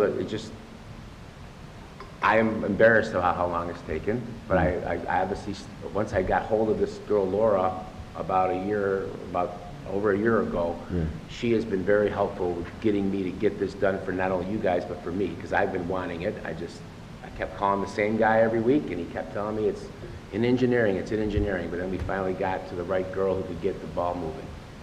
So. And if I'm not mistaken, didn't your father pass during this? My father did pass, yeah, last November, so. May I add, and correct me if you disagree, but the submittals for what you're approving tonight were submitted August 1st for the September Planning and Zoning Commission, and they're before you at committee and council tonight. So the original project was to resurface the parking lot? Not all of this. No, this was the original plan was much smaller. Much smaller. Just the repaving, restriping, and new, basically just patching some areas, and then not all new asphalt. The old mayor wanted to get a whole parking lot done, but that was such a large dollar amount that it didn't get. You guys didn't make me do that. It was going to be something much smaller, but then. I don't know how it got to be this big, but it's a pretty huge project at this point, and it's going to be, I think it's going to be north of $400,000. Well, I want to say something. What was the cost of the original project? $120,000. So you went from $120,000. Yeah, it actually started at 30-some thousand, and then it jumped up to 120. Then it went to 240, and then we got in with the new landscaping plan and all the different curbs and all the different. I lost a lot of parking off. I have to bring my property line in from the sidewalk 10 feet, so now all of my parking spots are going to be parallel instead of all the dashes like I had like before. So that's where I'm losing most of my parking, is in the front of my entrance. But, you know, it's going to be pretty, and I'm excited for it, and I just want to make everybody happy and get it done. Thank you. I just hope that when we go to that vacation part where I need those extra spots, you guys can maybe help me out in getting that done as easily as possible. Well, I do want to say that something's coming to vote for these kind of things. I just do want to say that's the reason why something came up. You know, right. I'm glad that your space is going to look a lot better, and you're excited for that project. But this specific thing is coming up for vote in the committee of the whole. Not that I want to stop anything, of course. You know, you worked so hard to make it the way you want it. But this requirement of this landscaping is coming up for vote if we want to actually revise that. Just want to make sure I throw out there. And it's, you know, unfortunately, it's kind of, are you aware of that? Excuse me? Are you aware of that? That ordinance is being questioned and wanting to talk about possibly changing it? Changing it again? Not yours, that ordinance specifically that requires you to do that. that is coming up to vote for discussion soon, and, you know, I'm not sure if you were aware of it. If you're not, then that's, I mean, what kind of transparency do we have here, you know, for our business owners? That's why I asked you certain things, you know, but of course, I don't want to, you know, change your path in your project, but, you know, that is something that's coming up for vote soon. Yeah, the committee, the whole. Well, I mean, I just think this whole project is what you guys wanted. It was back and forth with our engineers and your engineers and. Yeah, well, you have a new council, you know, so we're hearing what some problems can be, and we're bringing things up, you know. So that's why it's just something more recent. We just came in May, so this is one of the things that we talked about, you know. Yeah. Something you may not know is he was given a cell phone tower years ago under the assumption that this stuff would happen, correct? Correct, yeah. So he was given something in return for making his property more beautiful. That's So what I this is said. a separate type of thing than what you're talking about. That's why I said, I don't want to stop anything, I just want to make sure he's aware, which he wasn't, so, you know. But he got his cell phone Okay. tower. He made a deal. Yeah. Yep, he We're not wasn't going to aware. do a debate. Let's, what I would like, though, is if the alderman, before you speak, if you can let me call on you, because it gets Oh, too sorry, confusing for Sorry. the clerk in this. I think we've answered all the questions. Can I have a comment? Okay, Alderman How long have, Martinez? so you're the proprietor, right? How long have you been at that business? Since 1997. Since 1997, okay. You know, first of all, I appreciate you. I think that you've been a staple in the community, and I thank you so much for investing in Waukegan. And I think it'll look beautiful, and so therefore I just want to commend you for that, and I wish you well, and thank you so much for taking the time out to making our city beautiful. My pleasure. Thank you. Are we in the middle of voting? I forgot. Well, no, we're not in the middle yet, but again, let me call on people. Roll call, please, Madam Clerk. Alderman Martinez. Alderman Felix. Aye. Pardon me? Yes? Newsom. Turner. Aye. Donoward. Aye. Florian. Aye. Hayes. Aye. Bolton. Aye. Guzman. Aye. Motion passed, ma'am. Thank you, Madam Clerk. Item C, can I have a first and a second? Alderman Newsom, second? I need a second. Second. I'm sorry, Alderman Turner, you said second first? Okay. A resolution approving a settlement and release of all claims for Police Department Workmen's Compensation Claim Number 221-1103W015 for an amount not to exceed $37,550.50. Any questions to the motion?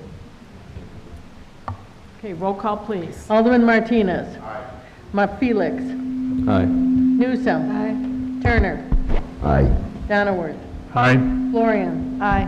Hayes. Aye. Bolton. Aye. Guzman. Aye. Motion passed, ma'am. Thank you, Madam Clerk. Item D, can I have a first and a second? Alderman Martinez, second. Second. Alderman Donenworth. An ordinance amending the Waukegan Code of Ordinances concerning fees for zoning certificates and closing letters. Any questions to the motion? I think we already talked do. about that. Okay. Actually, Alderman- you know, I was in the committee when it went up, and I just started rethinking. I think it should go 200 apiece and make it even 400.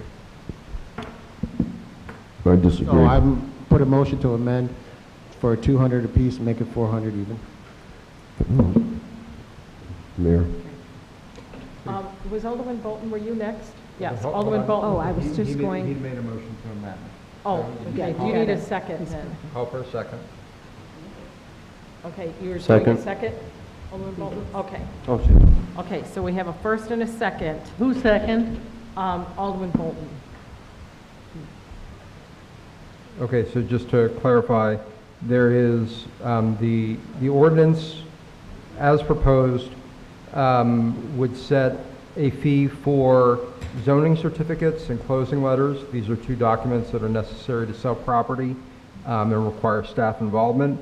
Would have set each of them individually at $150 for a total cost of $300.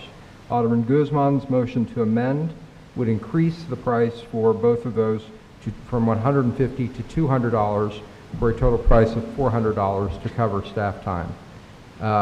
Previously, and so that is the motion to amend, which has received a second, is what is now on the floor. Yeah. That can be discussed or that can be voted on. Okay, discussion. Please raise your hand and I'll call on you for discussion.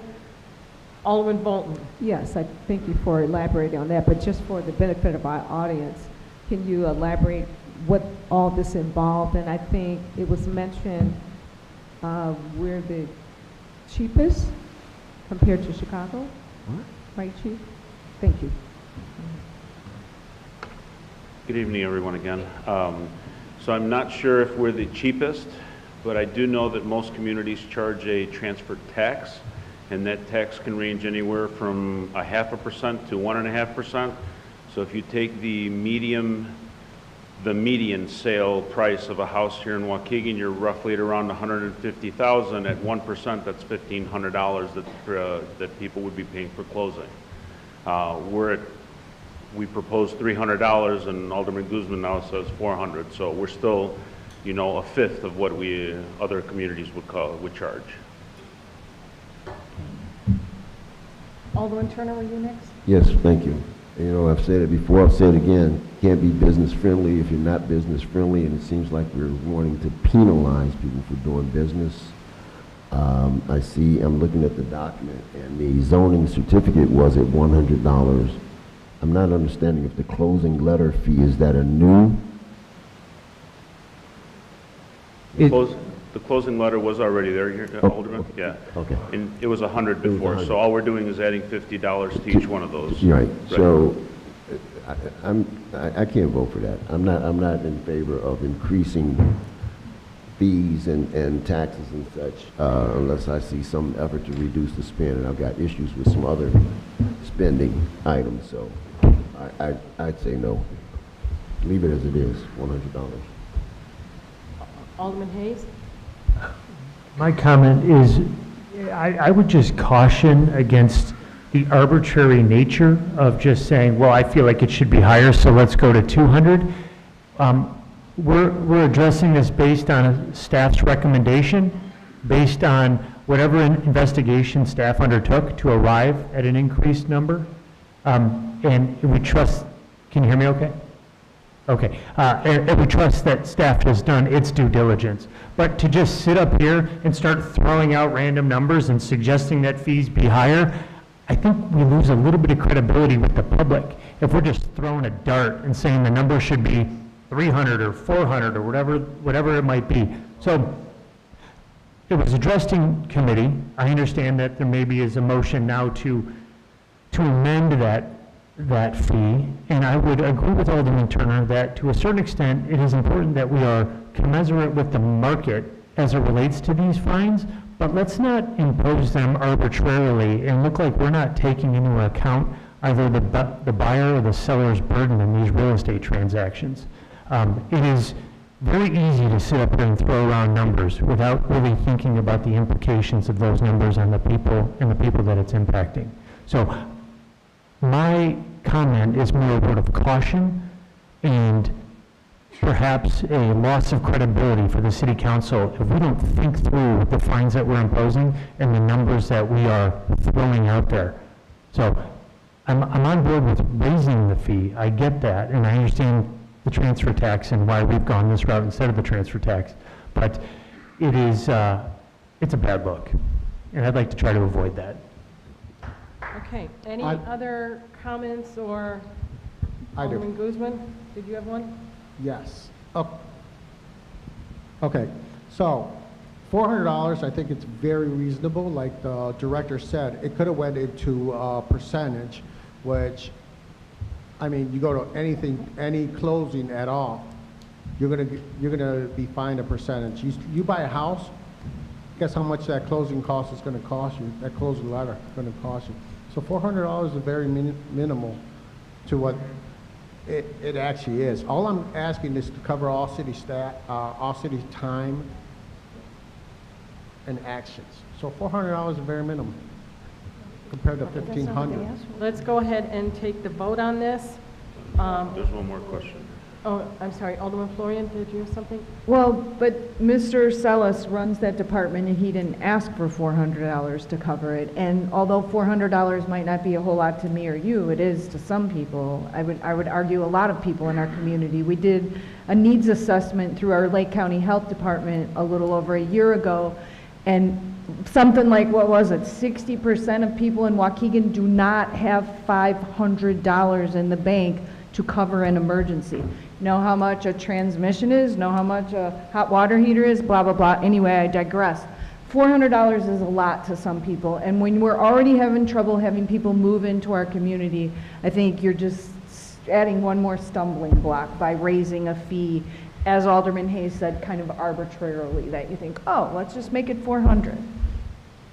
Okay, so the motion on the floor is an ordinance amending the Waukegan Code of Ordinances concerning fees for zoning certificates and closing letters to $400.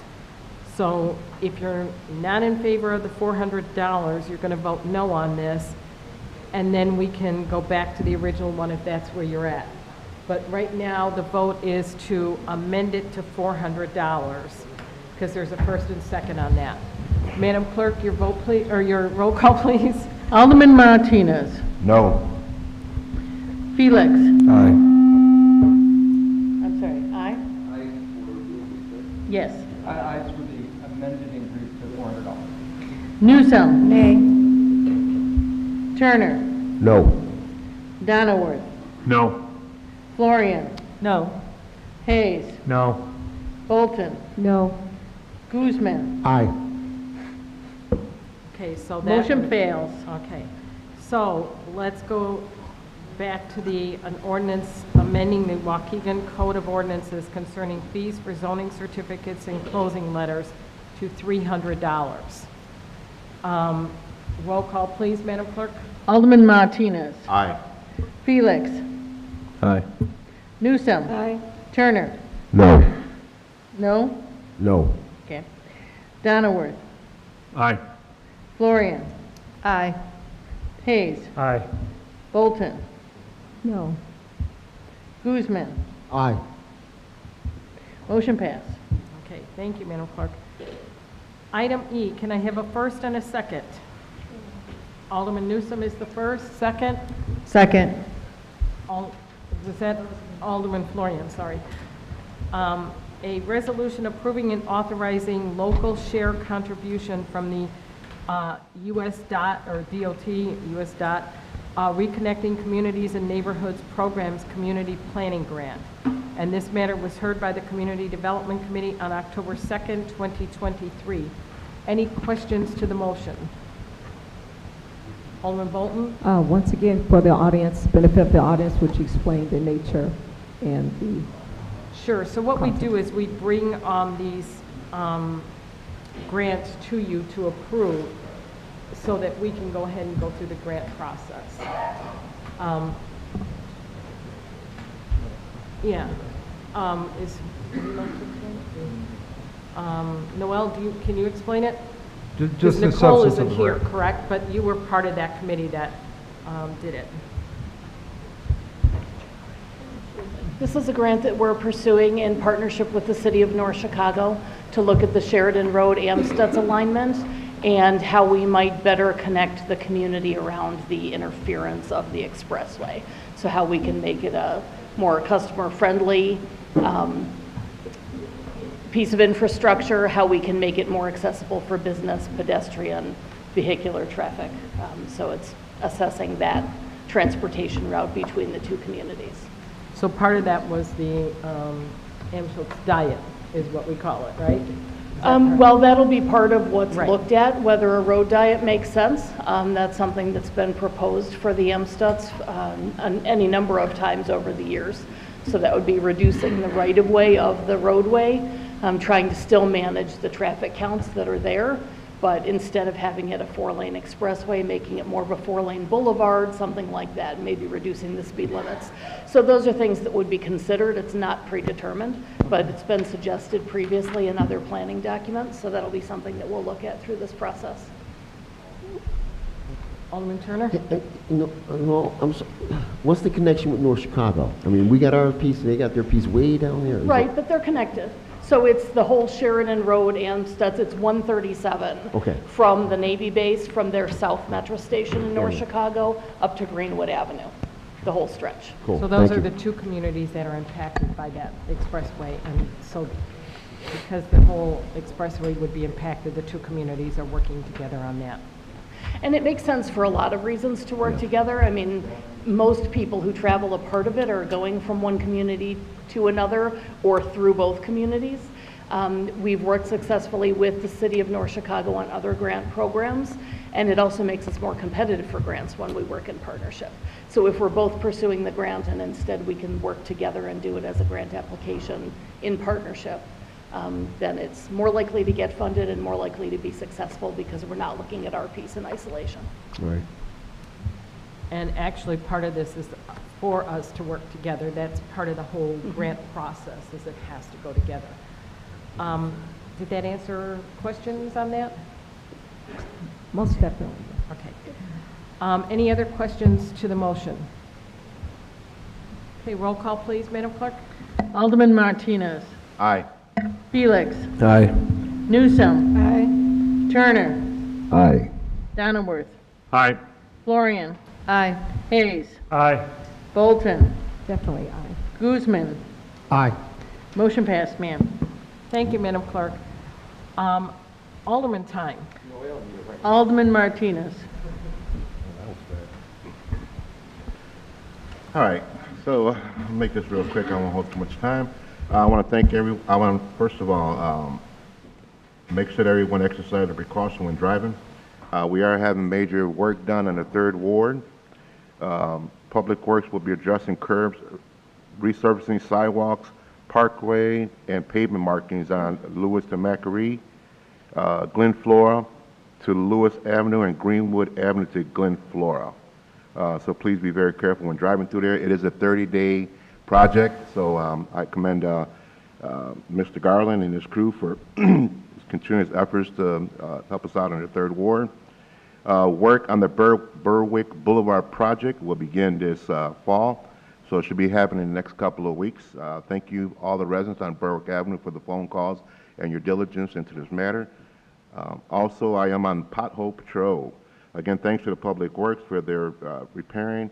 I do want to thank Alonzo Jenkins, who and his staff, also Francisco, who is doing an amazing job in our streets. All of them I have submitted in my time in office over 63 streets and roads that need immediate repair, and I can say without a doubt that they've all been addressed. And so I commend you. You know, that is just an example of teamwork. My constituents, thank you. And for those who do have streets that need pothole repair, please call me. I can be reached at 847-390-2689, or you can leave a message and I'll make sure that I will return your call.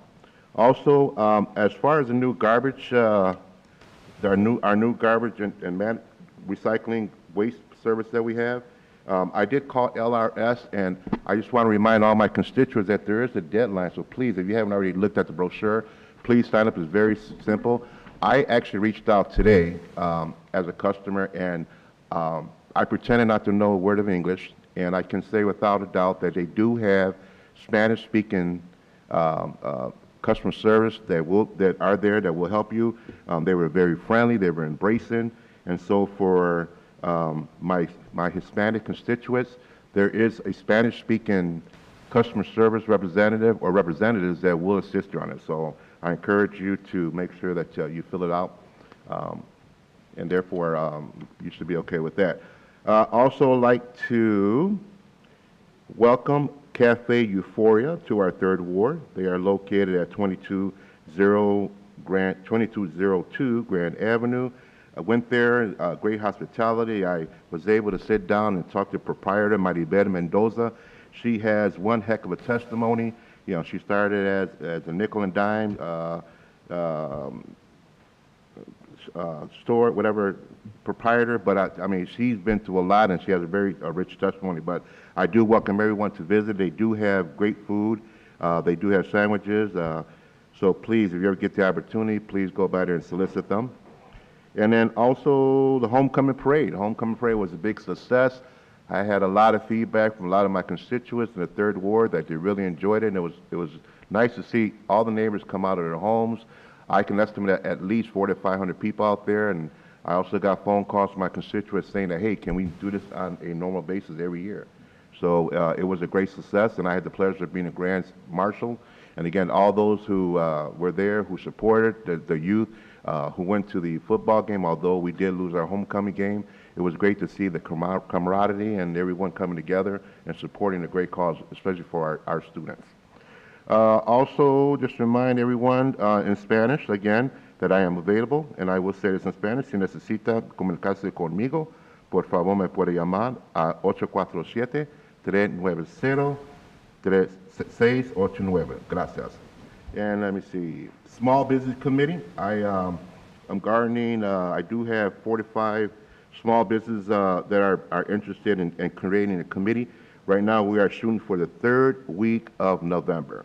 I will give you more information as it comes out, but I'm excited about it, just starting this new endeavor to get to know who our constituents are and who our owners are. And I think it's a great collaboration that we can all come together and come to a good cause. So with that being said, I have nothing else to say. I just ask that you please be mindful, be safe, but most important at all times, please be a great neighbor. Thank you.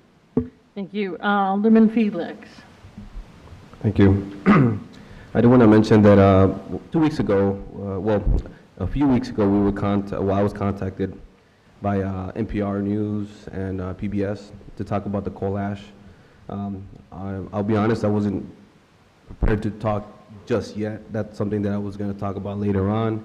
But given the opportunity, they ended up doing an interview with me and the people that responded, because the email was sent to everyone.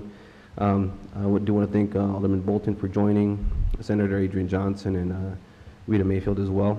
Got to learn a lot about what the issue is with coal ash. I'll keep everyone updated as to when the special is going to come out. It was a good experience knowing that there are people out there. I had to reach out to other people that were involved, including our former alderman of the 4th Ward, Villalobos. This is something that an issue that should be talked about more often, and it is being addressed. Our mayor has gone to DC to talk about this issue. So there is an ongoing work towards this to get rid of the coal ash ponds that we have here. That is a potential risk in the future. But I do want to mention that we did do an interview, and I do want to thank everyone that supported with the information and getting us prepared for that. Also, the 4th Ward cleanup will be October 7th on Sheridan and Water Street. It's a good opportunity. We're heading into the winter season.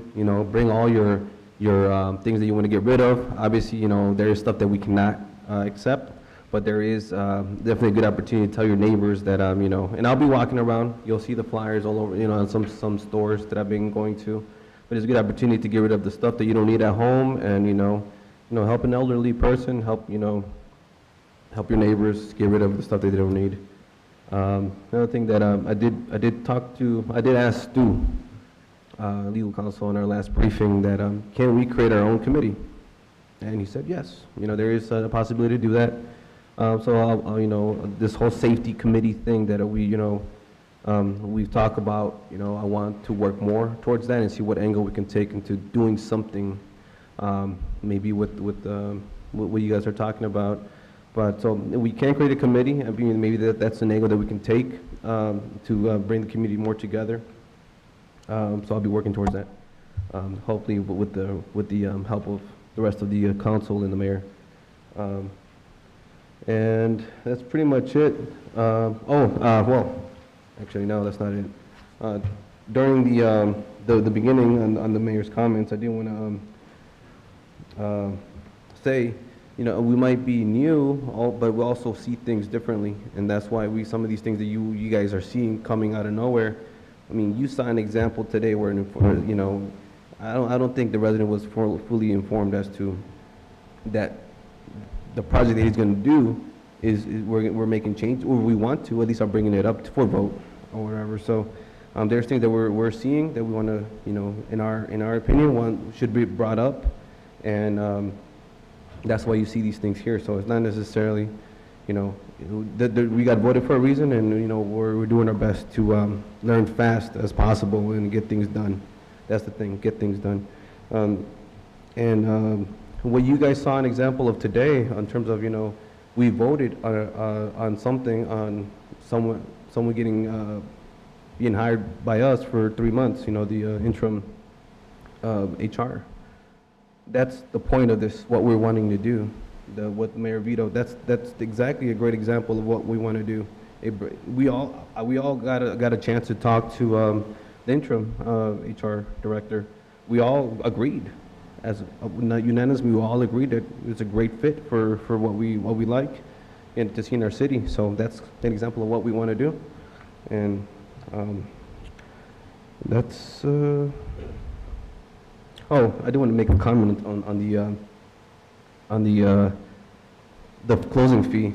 He just literally said it's an average is about $1,500, and we want to bring it up to $400. I mean, we're still less than half of what the amount it gets charged in most communities. So I don't understand what, you have to read the room. Like, this makes sense. But that's my last comment, and thank you, everyone. Alderman Newsome. Thank you, Madam Clerk. Just one item, and I probably will need the chief or Public Works Director to let me know if there's any updates. There was a gas leak on Glen Flora, actually on the 3rd Ward side of Glen Flora, but it affected my side, the north side of Glen Flora as well, between Macquarie and Berwick this afternoon.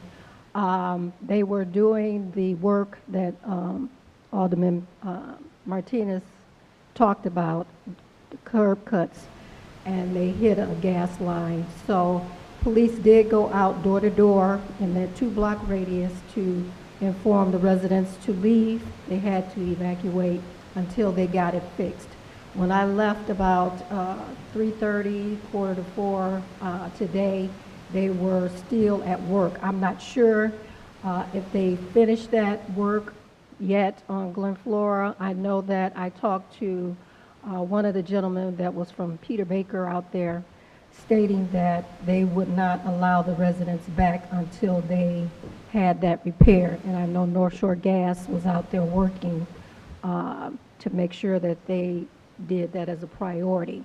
So I'm not sure if they are still out there working, but I wanted to thank the fire department. Police were out there. They had the roads blocked off speedily, and I believe they had the schools on lockdown, which is Glenwood School right there. So they took every precaution to make sure that nobody was in the vicinity in case that there was a blow. They wouldn't even let me go up the sidewalk. I wanted to see what was happening up there. But anyway, they used the precautions necessary to make sure everyone was safe. So I just wanted to mention that they were, taking care of what they needed to take care of. Do you know if there was... As of 8:20, they were still out there working, and the scene was still secured by the gas company, so they are still working on it. Oh, okay. All right. That's all I have. Thank you. Thank you, ma'am. Alderman Turner. Thank you. So we are going to give Chamber of Commerce rent through 25. I would like to see a quarterly report from them, much as we get reports from our department heads. I mean, if they're taking space and they're doing all those things that Dr. Reed said, then I'd like to see some activity, what they're actually doing.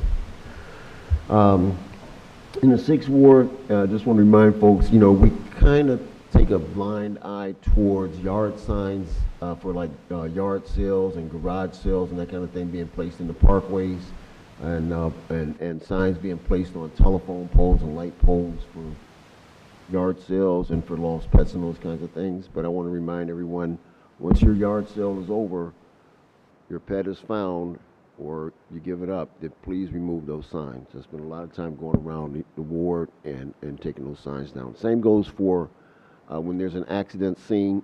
Often the family and friends will put up balloons and put candles down and liquor bottles and so forth and so on. After a while, that stuff becomes unsightly. I'd ask you to go and clean up after yourselves. Public works projects, wintertime is fast approaching now, so if you have any public works projects, maybe it was a sidewalk that you wanted fixed or a tree trimmed or anything like that that didn't get done and it's supposedly on the list, please reach out to me, let me know, hey, Alderman, you said it was going to get done, it hasn't happened, so we can do follow-ups on that, as well as anything that, of course, that is urgent, that you want to see or needs to be done before wintertime. Please let me know. Other aldermen talked about LRS. Just remind you the deadline is fast approaching. If you want the larger recycle bin, you need to call LRS. I did and said I want the 95-gallon can. That's what they will deliver. And they will be, Waste Management is still going to continue with leaf pickup this year, right? Yeah, so Waste Management still has that piece, okay. All right, so recently I attended the IML conference downtown Chicago. It was a great experience. I love it. I'm really glad I went. But I only mention it in that when I was at the IML conference, I and my fellow aldermen who attended, Alderman Donworth and Florian, represented the city of Waukegan. That's what I was there. I was representing agent of the city, right? You did go. I'm sorry. And Bolton. All right, everybody who went. Myself. And the mayor. Everybody who went, we went down there representing the city of Waukegan. In context of this council, I represent the citizens, the residents, and the taxpayers, specifically of the 6th Ward, but the city at large. And that's what I do when I'm here. That's why I ask questions. That's why I try to be informative in everything I do, try to be transparent, and that I push issues and positions in favor of residents, taxpayers, citizens, etc. That's my role. I am not an agent of the government. I'm an agent of the people. And I take that role very, very seriously. That being said, recently, and I started it, there's been a lot of talk about the 3 luxury Tahoes that were purchased previously. I think that was 4 meetings ago now. And I'm not going to elaborate on it in detail. I will get to that. Believe me, you're going to hear from me about it. But I just want to assure you folk that when I am looking at these things, it's not politically motivated. Regardless of what my future aspirations may be, I am going to continue to act as an alderman, as your alderman. And I'm going to ask questions where it may be uncomfortable. That's too bad. Because if it was nothing to look at, I wouldn't have nothing to talk about, right? So just bear with me, be patient, and I assure you my motivations are pure. Everyone who knows me knows that I rarely, if ever, talk about anything political. You follow my Facebook page, thousands of you do. I don't talk politics. And my commentaries here are not politically motivated. They are not. Thank you. Before you go on, Alderman, was it quarterly reports you said you wanted, or month, or quarterly? Okay. I just wanted to make sure I had the notation right. Thank you. Alderman Donnerworth. Yes, I'd just like to thank all my constituents for calling. They've definitely been calling every day lately about, of course, the roads, and of course I pass it on to whoever needs it. I've got 3 or 4 roads right now we're going to be working on. And just when you're out there, just be careful. Keep your eyes open. These cars are running around with people out there, and they got guns in them. And just be real careful. You see something, you call the police. Don't call me. Call the police, or if they're gone, then call me later, and I'll recall the police. But definitely try to stay safe, and keep your head down, just in case, God forbid, hide somewhere. If it happens. Also, we're going to have our dumpster dive on the 21st of October at Bowen Park. It's going to be in the upper parking lot, so you'll be able to get to the corner of Sheridan and Greenwood and you'll see them right in the parking lot there. That's it. Alderman Florian. Thank you, Madam Clerk. I want to thank everyone who attended my ward meeting last Thursday. I want to thank McCall School for hosting it. It's a great location to have it in the gymnasium there. We had good turnout. We discussed the airport runway replacement plan. We discussed the apartment complex coming to the 8th Ward. We talked about the marijuana and casino money coming in and what priorities should go on that. It was very, very informative, I believe. I think people were happy with the information that was shared. I also, as Alderman Turner said, attended the IML meeting recently. It's amazing. For those of you who haven't gone, I encourage you to go next year. Just being around other elected officials from the state and hearing some of their stories. I met a mayor from a small town out in the western part of the state, and he has less people in his town than I have in my ward. And he's the mayor. So it was really interesting. His people didn't want to raise their water rates because they personally didn't want to pay more water bills, you know, more for their water. So they were buying their water from Moline and losing money every single month on their water because the city council wouldn't raise their water rates. So anyway, that's just one of the interesting stories I heard. The classes, I don't know if you mentioned the classes we took, but there were a lot of really interesting classes. Some of them were, you know, kind of open forums where we all kind of shared what was going on, but it was very worthwhile. And not to mention the speaker, the keynote speaker on Friday morning was Donna Brazil, and she was amazing. She's funny and just really a great speaker. So if you ever get a chance to hear her speak, I encourage you to go. Also, Harbor Fest occurred a week ago Sunday, and we lucked out with the weather. We had about 10 food trucks. We had the 2 bands. I want to thank the people at the harbor for making that happen. It was a great family event. I hope next time there's 10 times as many people there, but it was very well attended. People had a good time. It was really nice. And lastly, I just want to mention the veto the mayor did today. Till recently, I didn't even know that that was a thing, that the mayor could do that. I think it was very smart of her to pick this particular item. As you know, I always try to show support for our staff, and I believe that this ordinance kind of handcuffed the mayor in some ways. To be honest, until it was pointed out in the newspaper, I didn't even really notice that it was kind of the men against the women up here in that vote. Alderman Hayes was absent that day, so I guess when we have to re-vote, we'll know what his position is on it. But I think that it's important that we stand up when it's the right thing to do. And women, as the mayor talked about in the beginning of the meeting with the women, small business women, sometimes we have to fight a little bit harder and stand up and make our voices heard. And it's not always easy to do that. So I commend you, Mayor, for using that veto power in this instance. So thank you. Alderman Hayes. Okay, a few comments. First of all, I agree with Alderman Turner's comments regarding the Chamber of Commerce. I've spoken out against having the chamber in City Hall. While commending the chamber's work within the city, I don't think that the city, I don't think we should be in the business of subletting space within City Hall. And I think it creates a precarious situation for us in the future if nonprofits were to approach us about space. We would, our position would be challenged, and it would, again, like I said earlier, it would be a bad look. So while I will do whatever I can do to support the chamber, I'm not entirely sure that the city should be in business of subletting its office space to the chamber. Similar to what Alderman Florian just said, I support the mayor's veto. And lastly, this just came up within the last few minutes, but I want to address it. With respect to the fees that were being imposed for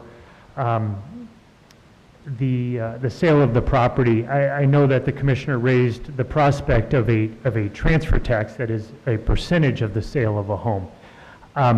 The way that works is that there is a tax imposed, quite often is split between the buyer and the seller. Sometimes the seller shoulders the burden of that tax. It could be $1,500, it could be a lot higher because it's the basis of the tax is the percentage of the sale. I think the overarching principle that we have to keep in mind is that it raises the price of the sale of a home. And I don't think that we should be in the business of increasing the price of home ownership in the city of Waukegan. I also don't think that we should use as justification for raising a price arbitrarily from $300 to $400 the fact that, well, it could be a lot higher. I think that that's irresponsible. So this goes to a broader point. It's a fundamental, it is absolutely fundamental as it relates to our role up here to make sure we're informing ourselves when we're making decisions. The commissioner came before us and he said that we are raising the fees so that we can cover our costs. The fee was going from $200 to $300. He estimated our cost to be $250. We have a little bit of wiggle room in there.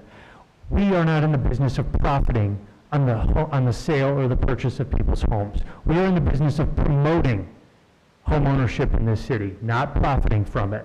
Covering our costs is imperative because we have to be able to function as a government. But the problem that I have is when we are presented with information that is based on due diligence and then arbitrarily just increasing the number because at some point somebody changed their mind. I think it's dangerous.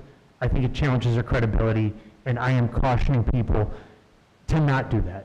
Because as I said earlier, I think it opens us up to credibility challenges, and it makes us look like we're making decisions arbitrarily. So that's, I think it's so important, and I feel that it needs to be said, and the public needs to know the basis for the increase in the fees, but also the basis for voting against increasing it even further.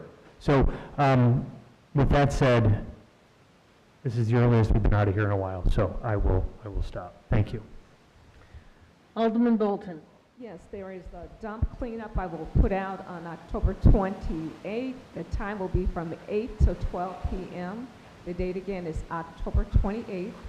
Time 8 a.m. till 12 p.m. Location will be 8th and Adams within the First Ward. And then secondly, I appreciate being called upon and working with Alderman Felix to work to address the interview with our national broadcasting service, which is PBS, which will be aired in November. And the topic was in reference to the coal ash issues. Now, addressing this and us doing our homework, we found that there's been an increase of hospital visits to our emergency room in related to coal ash. Now, I appreciate that our mayor is working with that, and our previous administration has been, working with that as well. So our mayor definitely has picked up the ball, and this is a continuous issue, especially in related to children of color, economically challenged. They feel the effects of this the most. So projectively, this is an ongoing issue we should definitely continue to address. And then reminding you that every Thursday, this coming Thursday especially, at 9 a.m., join us. We do a roundtable discussion here in the council chambers, 9 o'clock. Come have breakfast with us. Our faith-based community comes out, how we as the church community can collaborate and be a solution and empowering our city and working together.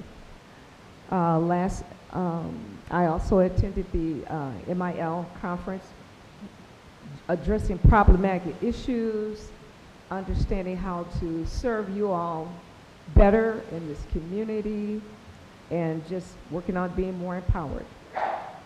God bless you. And that's all I have. Thank you. Alderman Guzman. Okay, first I want to start off with the veto. It's, people have come in asking you, what do you think about it and everything. It's due process, so we move forward, okay? The reason I impose all this and permit fees raises and everything like that. I wish we lived in a perfect world, that everything could be flush and then we could just charge a normal tax and then we didn't need any extra money in the bank. But we don't live in that world. We live in a world with lawsuits. We live in a world with infrastructure problems. We live in a world with huge, huge issues that we must have something left over in the bank, money on hand, or we're doing like previous administrations have done in the past. Come out, get bonds with high interest rates, and then our credit rating goes down, okay? So this is why I impose these permit fees and go after all the money, because I don't want to be left empty-handed. And then once we're empty-handed, guess where we're going to go for the money? The taxpayers. Okay? I know I don't want my property taxes raised. I pay enough. But if we keep on wasting and giving out the money, we're going to come back. And all these people that come up here and talk and say, why am I raising this? Why am I raising that? It's for your benefit. Because I'm saving you money in the long run. Because every other entity is raising your property taxes. But the city of Waukegan has not. Okay? So that's why I'm so tough on money. I want to keep enough in the bank for that rainy day. And not just for the rainy day, the thunderstorms, the hurricanes, the tornadoes. Anything that comes forth, the city of Waukegan will be ready, and I'm willing for the fight. Okay, moving on.